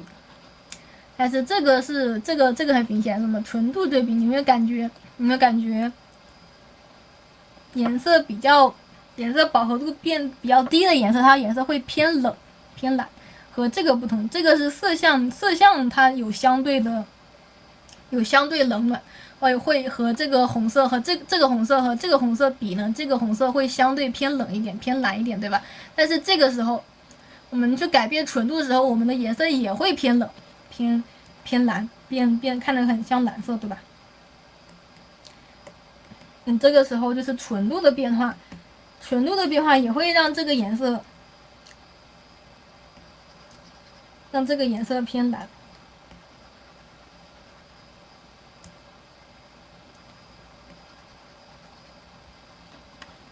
这个可不可以看出来它的颜色好像偏蓝了一点，偏冷了一点，没有这个颜色这么热烈这么重，它的颜色会比较轻飘飘的，对吧？当然我们是之前说过，没有这个 HSB 3个值是没有绝对的，所以我们在去改变它的这个纯度的时候，也可以稍微去改变一下它的这个色相，其他的这个综合起来去考虑。那么怎么综合去考虑呢？举个例子，像这个红色，刚才还是说这个红色，对不对？那么如果想让这个颜色，想在这个红色里面去画一个蓝色，画一个比较饱和度比较低的蓝色，怎么画？首先把它的这个色相偏冷，调成一个偏冷偏蓝，往蓝色这边转，往蓝色这边偏蓝的一个色相，然后饱和度降低。这样我们取出来的这个颜色，是不是颜色就很不壮、很通透，但是稍微偏蓝，看上去偏蓝？我们再大胆一点。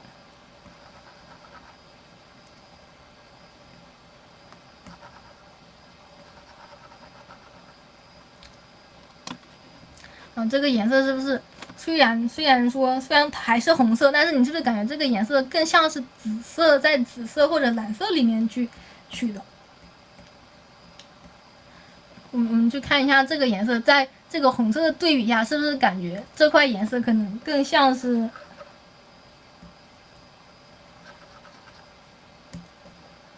再直观一点。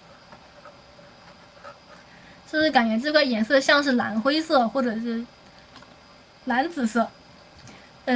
看不像是红色，对吧？但是其实它还是红色。它其实不仅红，它的色相不仅红，它还很红。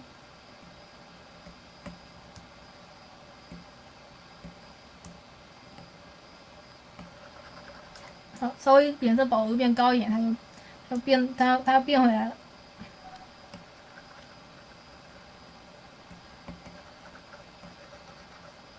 按照这样一个顺序去取。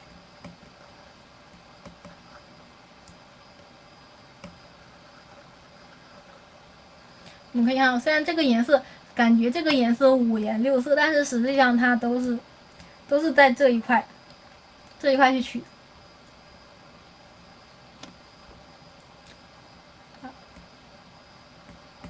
这个颜色是不是感觉像是这个颜色？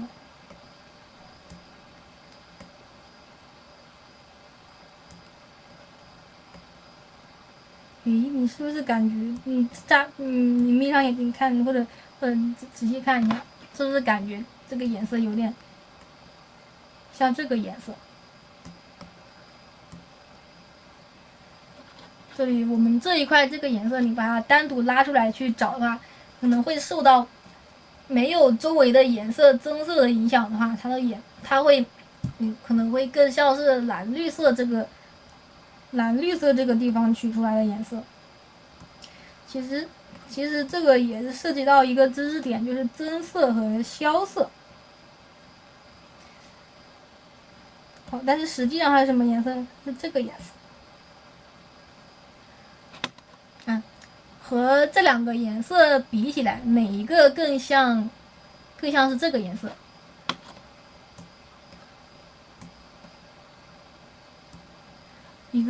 这是一个比较有趣的一个小研究，我们同学课后可以自己去思考，或自己去这个研究一下。可能放远一点，拿远一点，可能这两个颜色比起来，哪一个更像这个颜色？是不是大部分同学都会选这个颜色，对不对？但是实际上什么颜色？刚才我去给大家看的，对不对？我们看到，刚才看到我吸的是这个颜色，对不对？而且其实是这个颜色。那么这个颜色放在里面是什么颜色呢？很亮，对吧？是不是一下子就变了？这样直观一点。如果不去联系的话，就感觉不一样。这就是一个增色。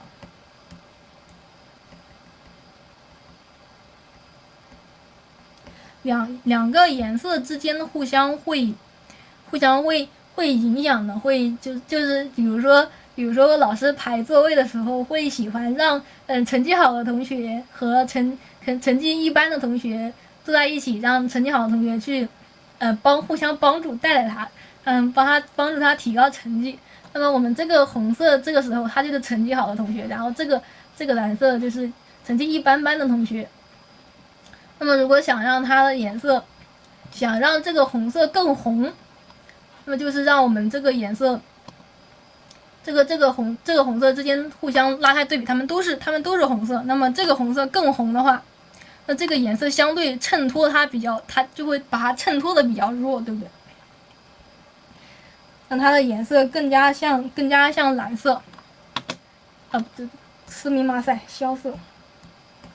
我自己被绕进去，因为它是同类的，它们是同一个色相，所以它的红色更红。这个红色相对于这个色块来说是增色，然后这个颜色相对于这个红色是消色，它相对于它来说是增色，互相之间相辅相成。其实就是说，如果你想让这个颜色更加，想让这个颜色更弱的话，你就增强它周围的对比。如果想让这个颜色更弱的话，你就让它周围的让它周围的颜色更加的这个，哎，怎么在上面？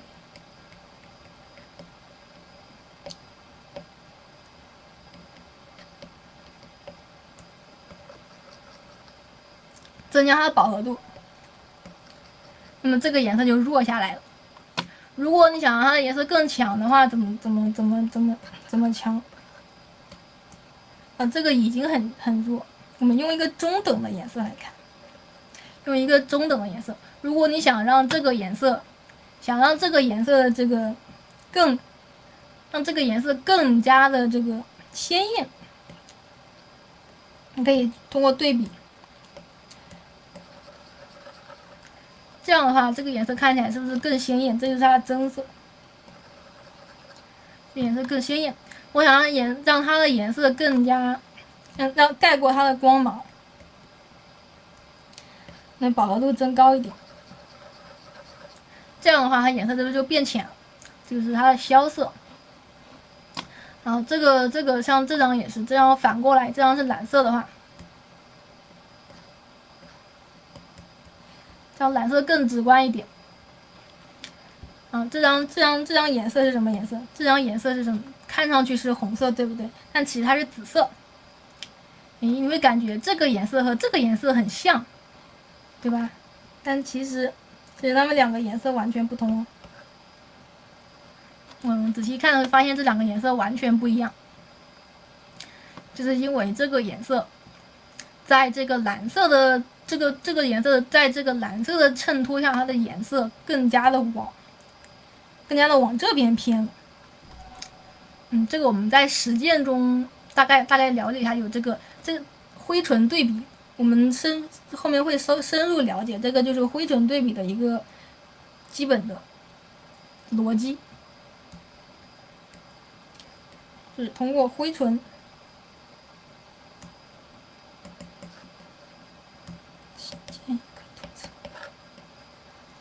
就是通过一个灰唇对比去改变同一种颜色在我们眼中的这个变化。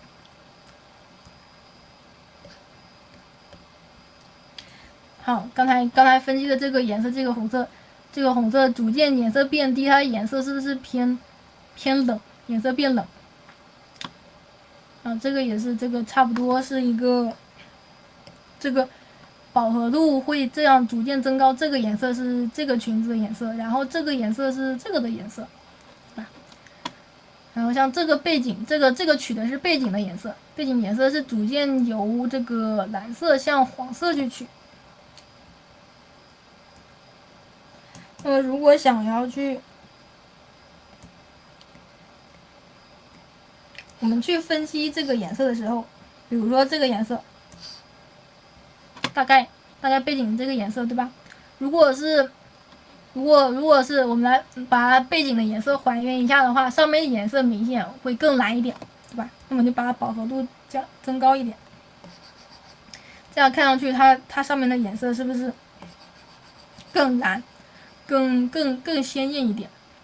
然后下面我们在这个颜色的基础上，还是在这个颜色吸一下这个颜色，在这个背景我们取的这个底色的基础上，下面这个蓝色是不是偏黄？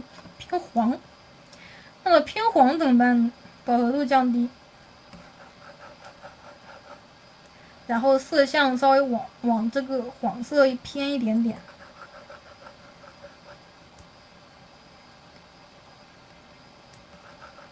慢慢调整。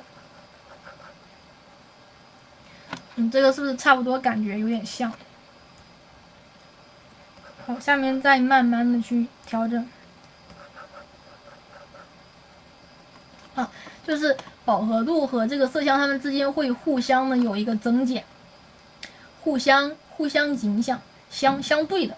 之前说的相对冷暖嘛，色相之间是相对的，会表现出一个相对冷暖，然后这个纯度之间也是相对的，那么纯度之间也会使颜色有一个相对的冷暖和色相的变化，就是它们互相影响。记住一个重点就对了，反正就是互相影响。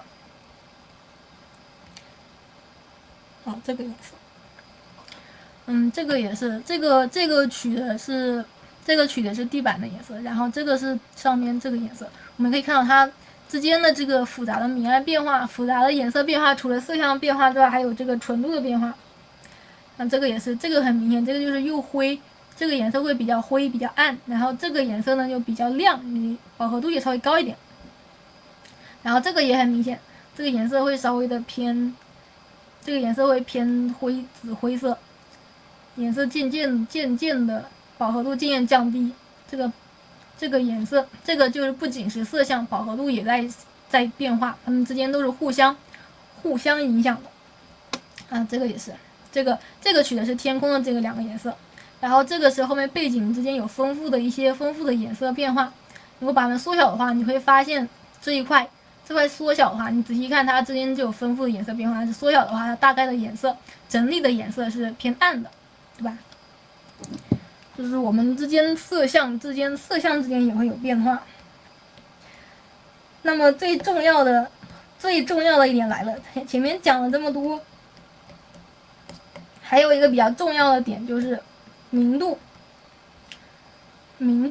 刚才这个是刚才我们讲的这个纯度是不是有？我这里写斜修，就是快速的让你的颜色变得丰富，还不奇怪不油腻的方法斜修。后面我们也会专门去训练，专门练习这个能力，好吧？这个是前面讲到。那么最重要、最基础、最影响最大的一个是什么呢？明度，也就是我们的体力条。之前不是说色相有颜色才能活过来吗？色相是一个基本的，然后第二个是纯度，纯度相当于是你的这个修行的魔法攻击。就是能快速的改变的能增加画面的效果，润色，让你的这画面有更多奇幻的色彩，好抽象。然后就是这个明度是一个明度对我们的画面影响是最大的。好，我们可以总结一下，就是明度大于色相，大于纯度。我们对这个三要素对画面的影响分成这三个程度。我们可以看到，有的时候即使我们的画面不具这个五颜六色，或者画面本身的颜色不是非常鲜艳，但是这个画面质量会出效果是为什么？因为它素描关系因为它有素描关系。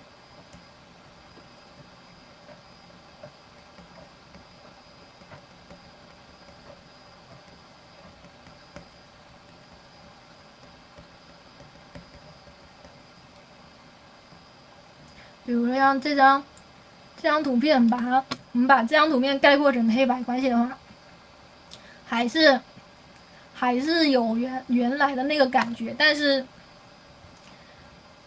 它这个概括成黑白仍然有效果，是因为什么？因为素描关系也是一个很重要的点。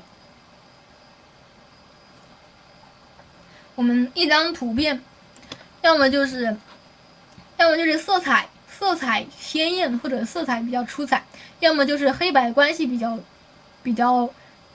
更注重黑白关系之间，也是你自己的这个风格和自己选择想要去着重表现哪一点，然后两点都去着重表现的话也是可以的。就是有这样一个选择。好，那比如说像这张的话，把它概括成黑白关系的话，我们只用黑白来画。随便找一张，先把它的底色，它背景是不是很亮？然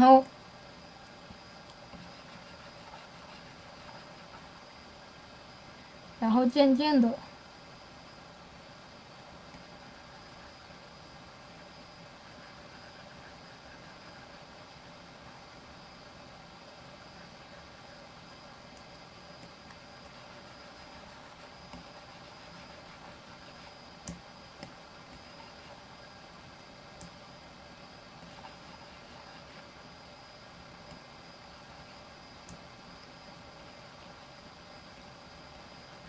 它颜色是一层一层加深的。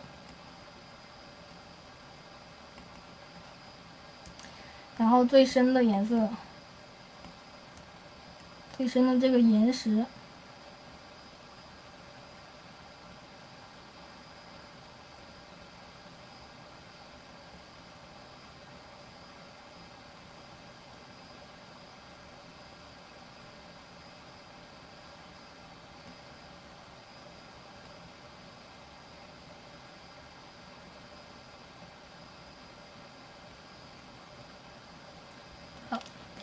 这个颜色，这个黑白关系是不是对我们的这个画面也很重要？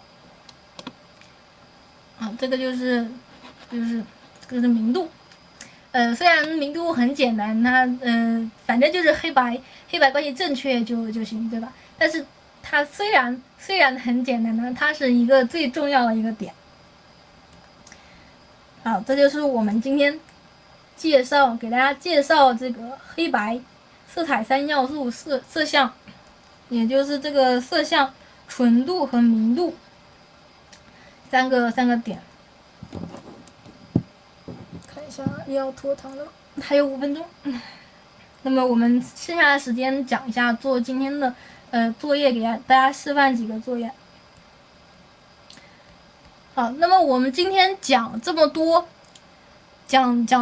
关于这个 HSB 这个东西，是为什么呢？你不要看它很复杂，但是其实我们要说的就是什么？我们这节课要让大家练的是色准，对吧？色准的话怎么准？就这3个要素 HSB 呗。我们可以按照这个顺序去取。然后刚才有同学说为什么我取色这么准？这个我们都要其实是很简单的。然后只要我们按照这个按照方法去练。比如说，其实这是我们最基本的，我们画画掌握最基本的能力。首先，那么我们这个作业第一个作业就是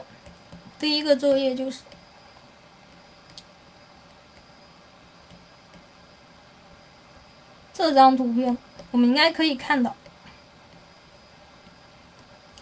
我们可以看到这个作业图包里面第一张直觉概括。那怎么概括呢？这里抠了几个洞，那我们同学自己去把这个颜色填出来。我们的颜色，因为刚才在这个纯度里面也看到了它的，我们不同的这个，如果我们在白纸上面去直接用眼睛去看的话，会周围的你这个颜色周围的这个颜色，或者周围明度这些其他的这个要素对我们的判断是会有影响的。所以我们可能一开始无从下手，那么先还是和刚才讲的顺序一样，先从这个色相开始。其实我们可以看到这个山和这个天空的色相都是蓝色，对吧？然后呢，它们不同的地方是什么？它们不同的地方是亮度和纯度。可能这个很明显可以看出来，这个天空的亮度比山的亮度要高很多，然后天空的话纯度也会比山的纯度要稍微低一点。稍微往纯度低就是什么？纯度低就是往右，对吧？那么我们先从上面来的话，首先就是先确定它的这个色相。不要一下子不用一下子就取出来。只要多试，如果取不出来可以多试。反正其实不要被吓住，其实是很简单的。首先先确定它的这个色相。大概就是一个蓝色，感觉大概这个色相应该可以。然后就是明度，它可能是一个比较亮的明度，等它稍微亮一点，可能会在上面这个范围，对吧？然后这个纯度会稍微低一点，那大概就在这个范围内。你试一下，我们试一下，不要被影响。先把你要取的颜色画在旁边，把第一次取的颜色记录一下，试一下。放在里面，我们可以看到会受到这个背景的影响。第一个颜色取亮了，重新来，把这个颜色记在这里。刚才取的颜色是变亮，偏有点亮，感觉还有点灰。那么我们就改一下，颜色饱和度往右边拉高一点，然后颜色再暗一点，再试一下。这样就差不多，还是有点亮。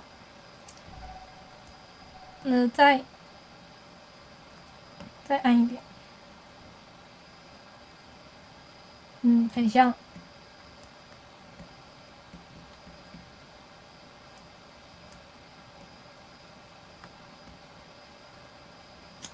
纯度又高了。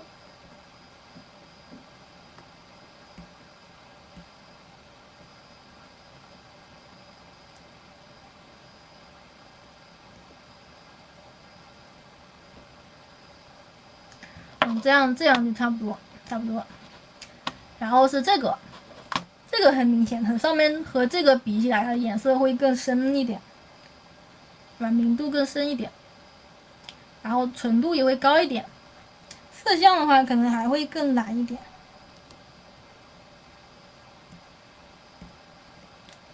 试一下，你这个颜色取得太深了。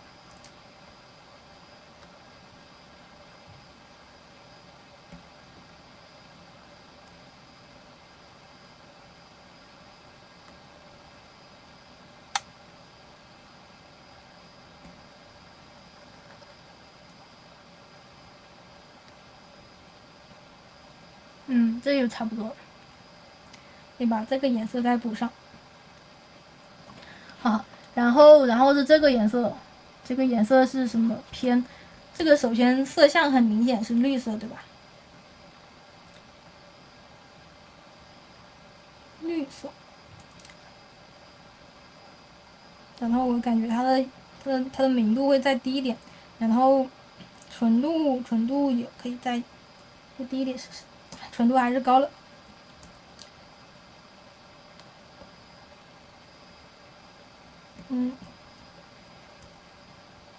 色相稍微再往黄色一点。差不多就这样。然后是一个黄色，这个黄色很明显，应该是差不多是这样一个黄色。然后明度，这个黄色明度明显也比较高，然后比较亮，颜色比较亮，比较纯，对吧？你看往右上角取，取亮了。你看，其实我们把它放在这个旁边去看的话，你感觉是差不多的，因为我们会受到这个白色的背景的影响。但是如果你画到里面的话，会发现它颜色很明显亮。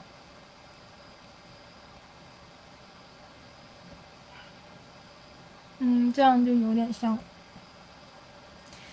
如果再精益求精一点的话，颜色可以稍微再。好，这样差不多。好，这样我们就把这个颜色补上去了。好，这是我们的第一个作业，根据你的感觉把这些小正方形都补上去。这是我们的第一个。我们今天在课上讲了这么多，就是让同学们能够从这个 HSB 3个角度去取准这个颜色。然后第二个小练习就是传统的，如果之前上过课的同学应该会知道，就是传统的这个填色练习。我们在这个我们给大家发的作业里面有抠好的图之前是让我们同学给背景直接让我们同学画的，然后现在更简单一点，更方便一点，就是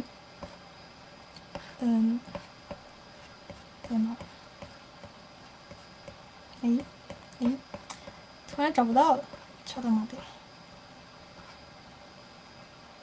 边？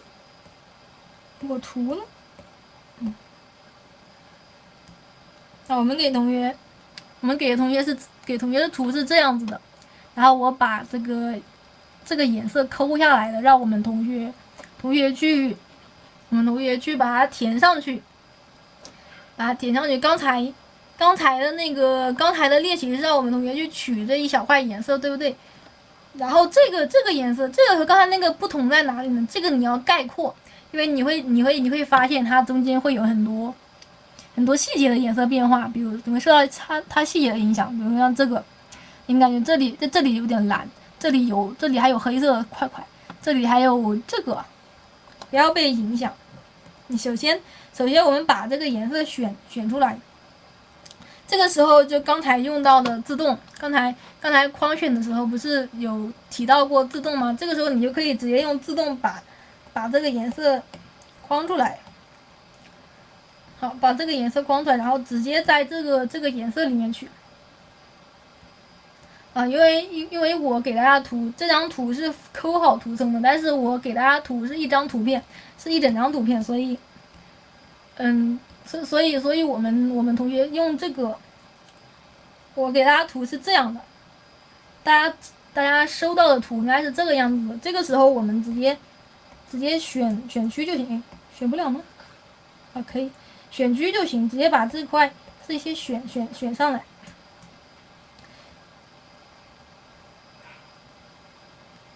好，这一块，把我们要填充的这个灰色图层选出来，然后新建一个图层，这样这个时候就可以直接去涂了，直接去选，然后和刚才那个一样，把颜色概括成有点白边，一会儿我们自己去补一下，把它概括一下，不要去盯这个细节，不要去纠结这个颜色是灰还是纯，这个颜色是这里有黑色的块块，这里有点点，这里还有什么，不要去纠结，把它直接概括一下。然后天空的这个，然后还有这个云，不是云，这个太阳，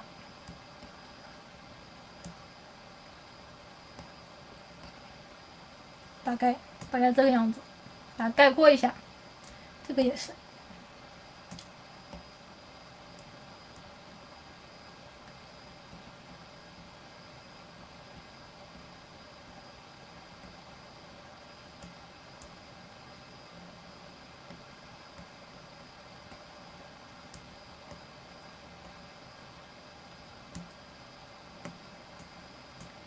好，然后这个的颜色它是2层，我们可以分成2层。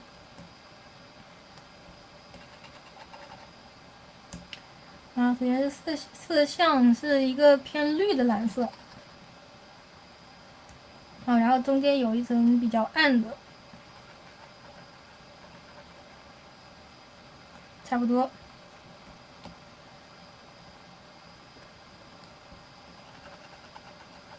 概括，不要去抠细节。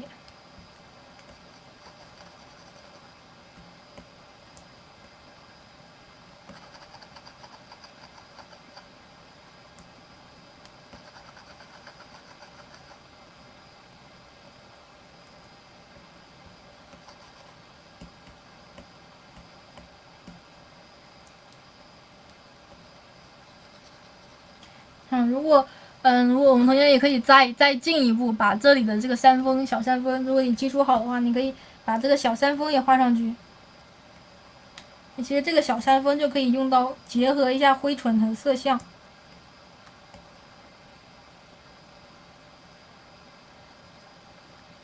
我想取这个山峰的话，它的饱和度降低，然后颜色往紫色、红色这里去取，它就会有这个感觉，会更像一点，会更和谐一点。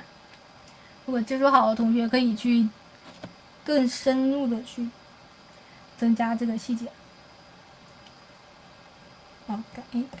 这里感觉这个颜色有点绿，我稍微调一下，微调一下。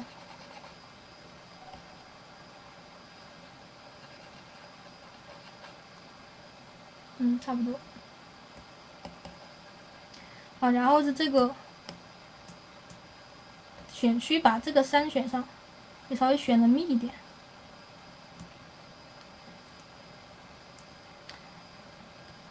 好，概括。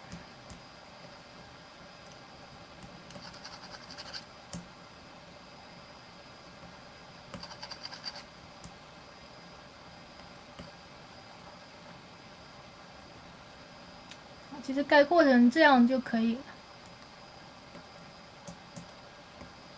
了。选区有白边的话，我们可以往右拉一下，往右拉一下就会好一点。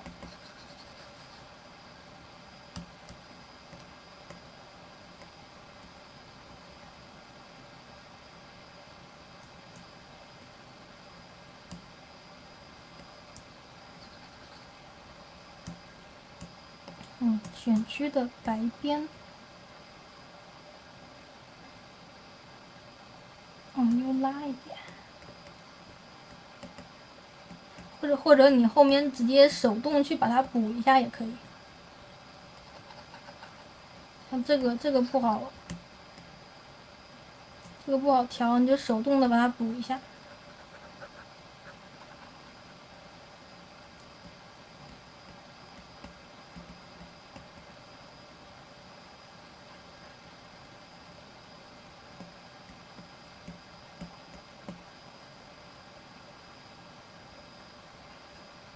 我把白边手动的去补上就可以了。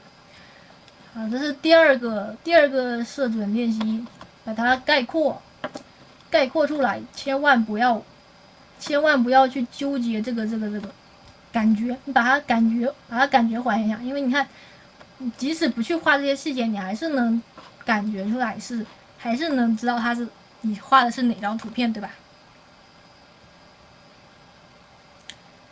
好，这是我们的2个作业，一个是这个，一个是这个，还有一个进阶的那个白云的概括。如果我们同学觉得没画过瘾的话，也可以再画一下这张白云。这张白云会比之前那个更复杂一点，它之间的变化层次会再丰富一点，然后也会涉及到一点构成的知识。如果我们之前前面那几张我们的以前有学生有学员画过的那张的话，你可以试一下这个它比刚才那个概括练习多一个，就是构成的，它内部有更细的颜色构成啊。看这里我们把这个颜色抠出来，但是其实它内部还会有更细的这个构成颜色的这个形状。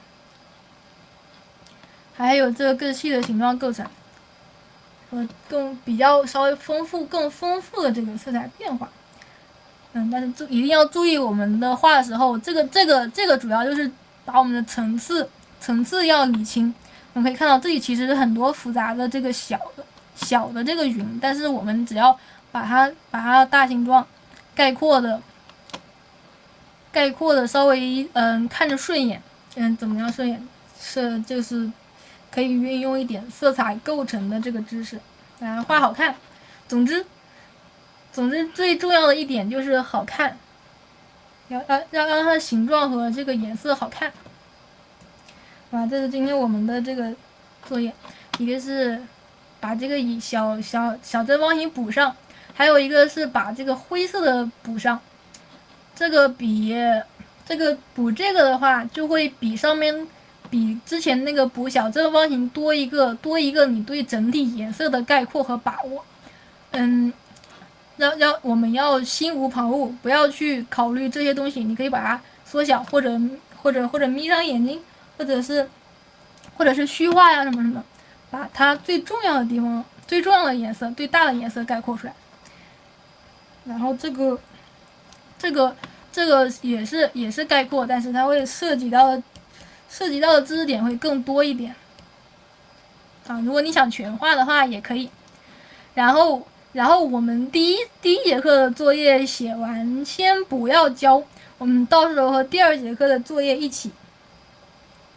和第2节课的作业，我们作业补这个作业写完之后，和第2节课构成课的作业贴在一起，然后贴到这个，到时候我会把作业这个格式，这个作业纸发给大家，然后大家把这个作业贴到这里，再统一交到链接里面。最后我们这个作业课的时候一起去讲，好吧？好，然后这就是我们第一节课的内容，认识色彩。那么还有什么问题在群里面继续，有什么问题在群里面问就可以了。这是今天的怎么退出来着？诶，怎么退出？哦，太久没用了，有点忘记了。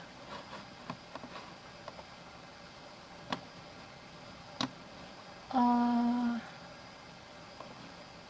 好的，今天就先到这里了，拜拜。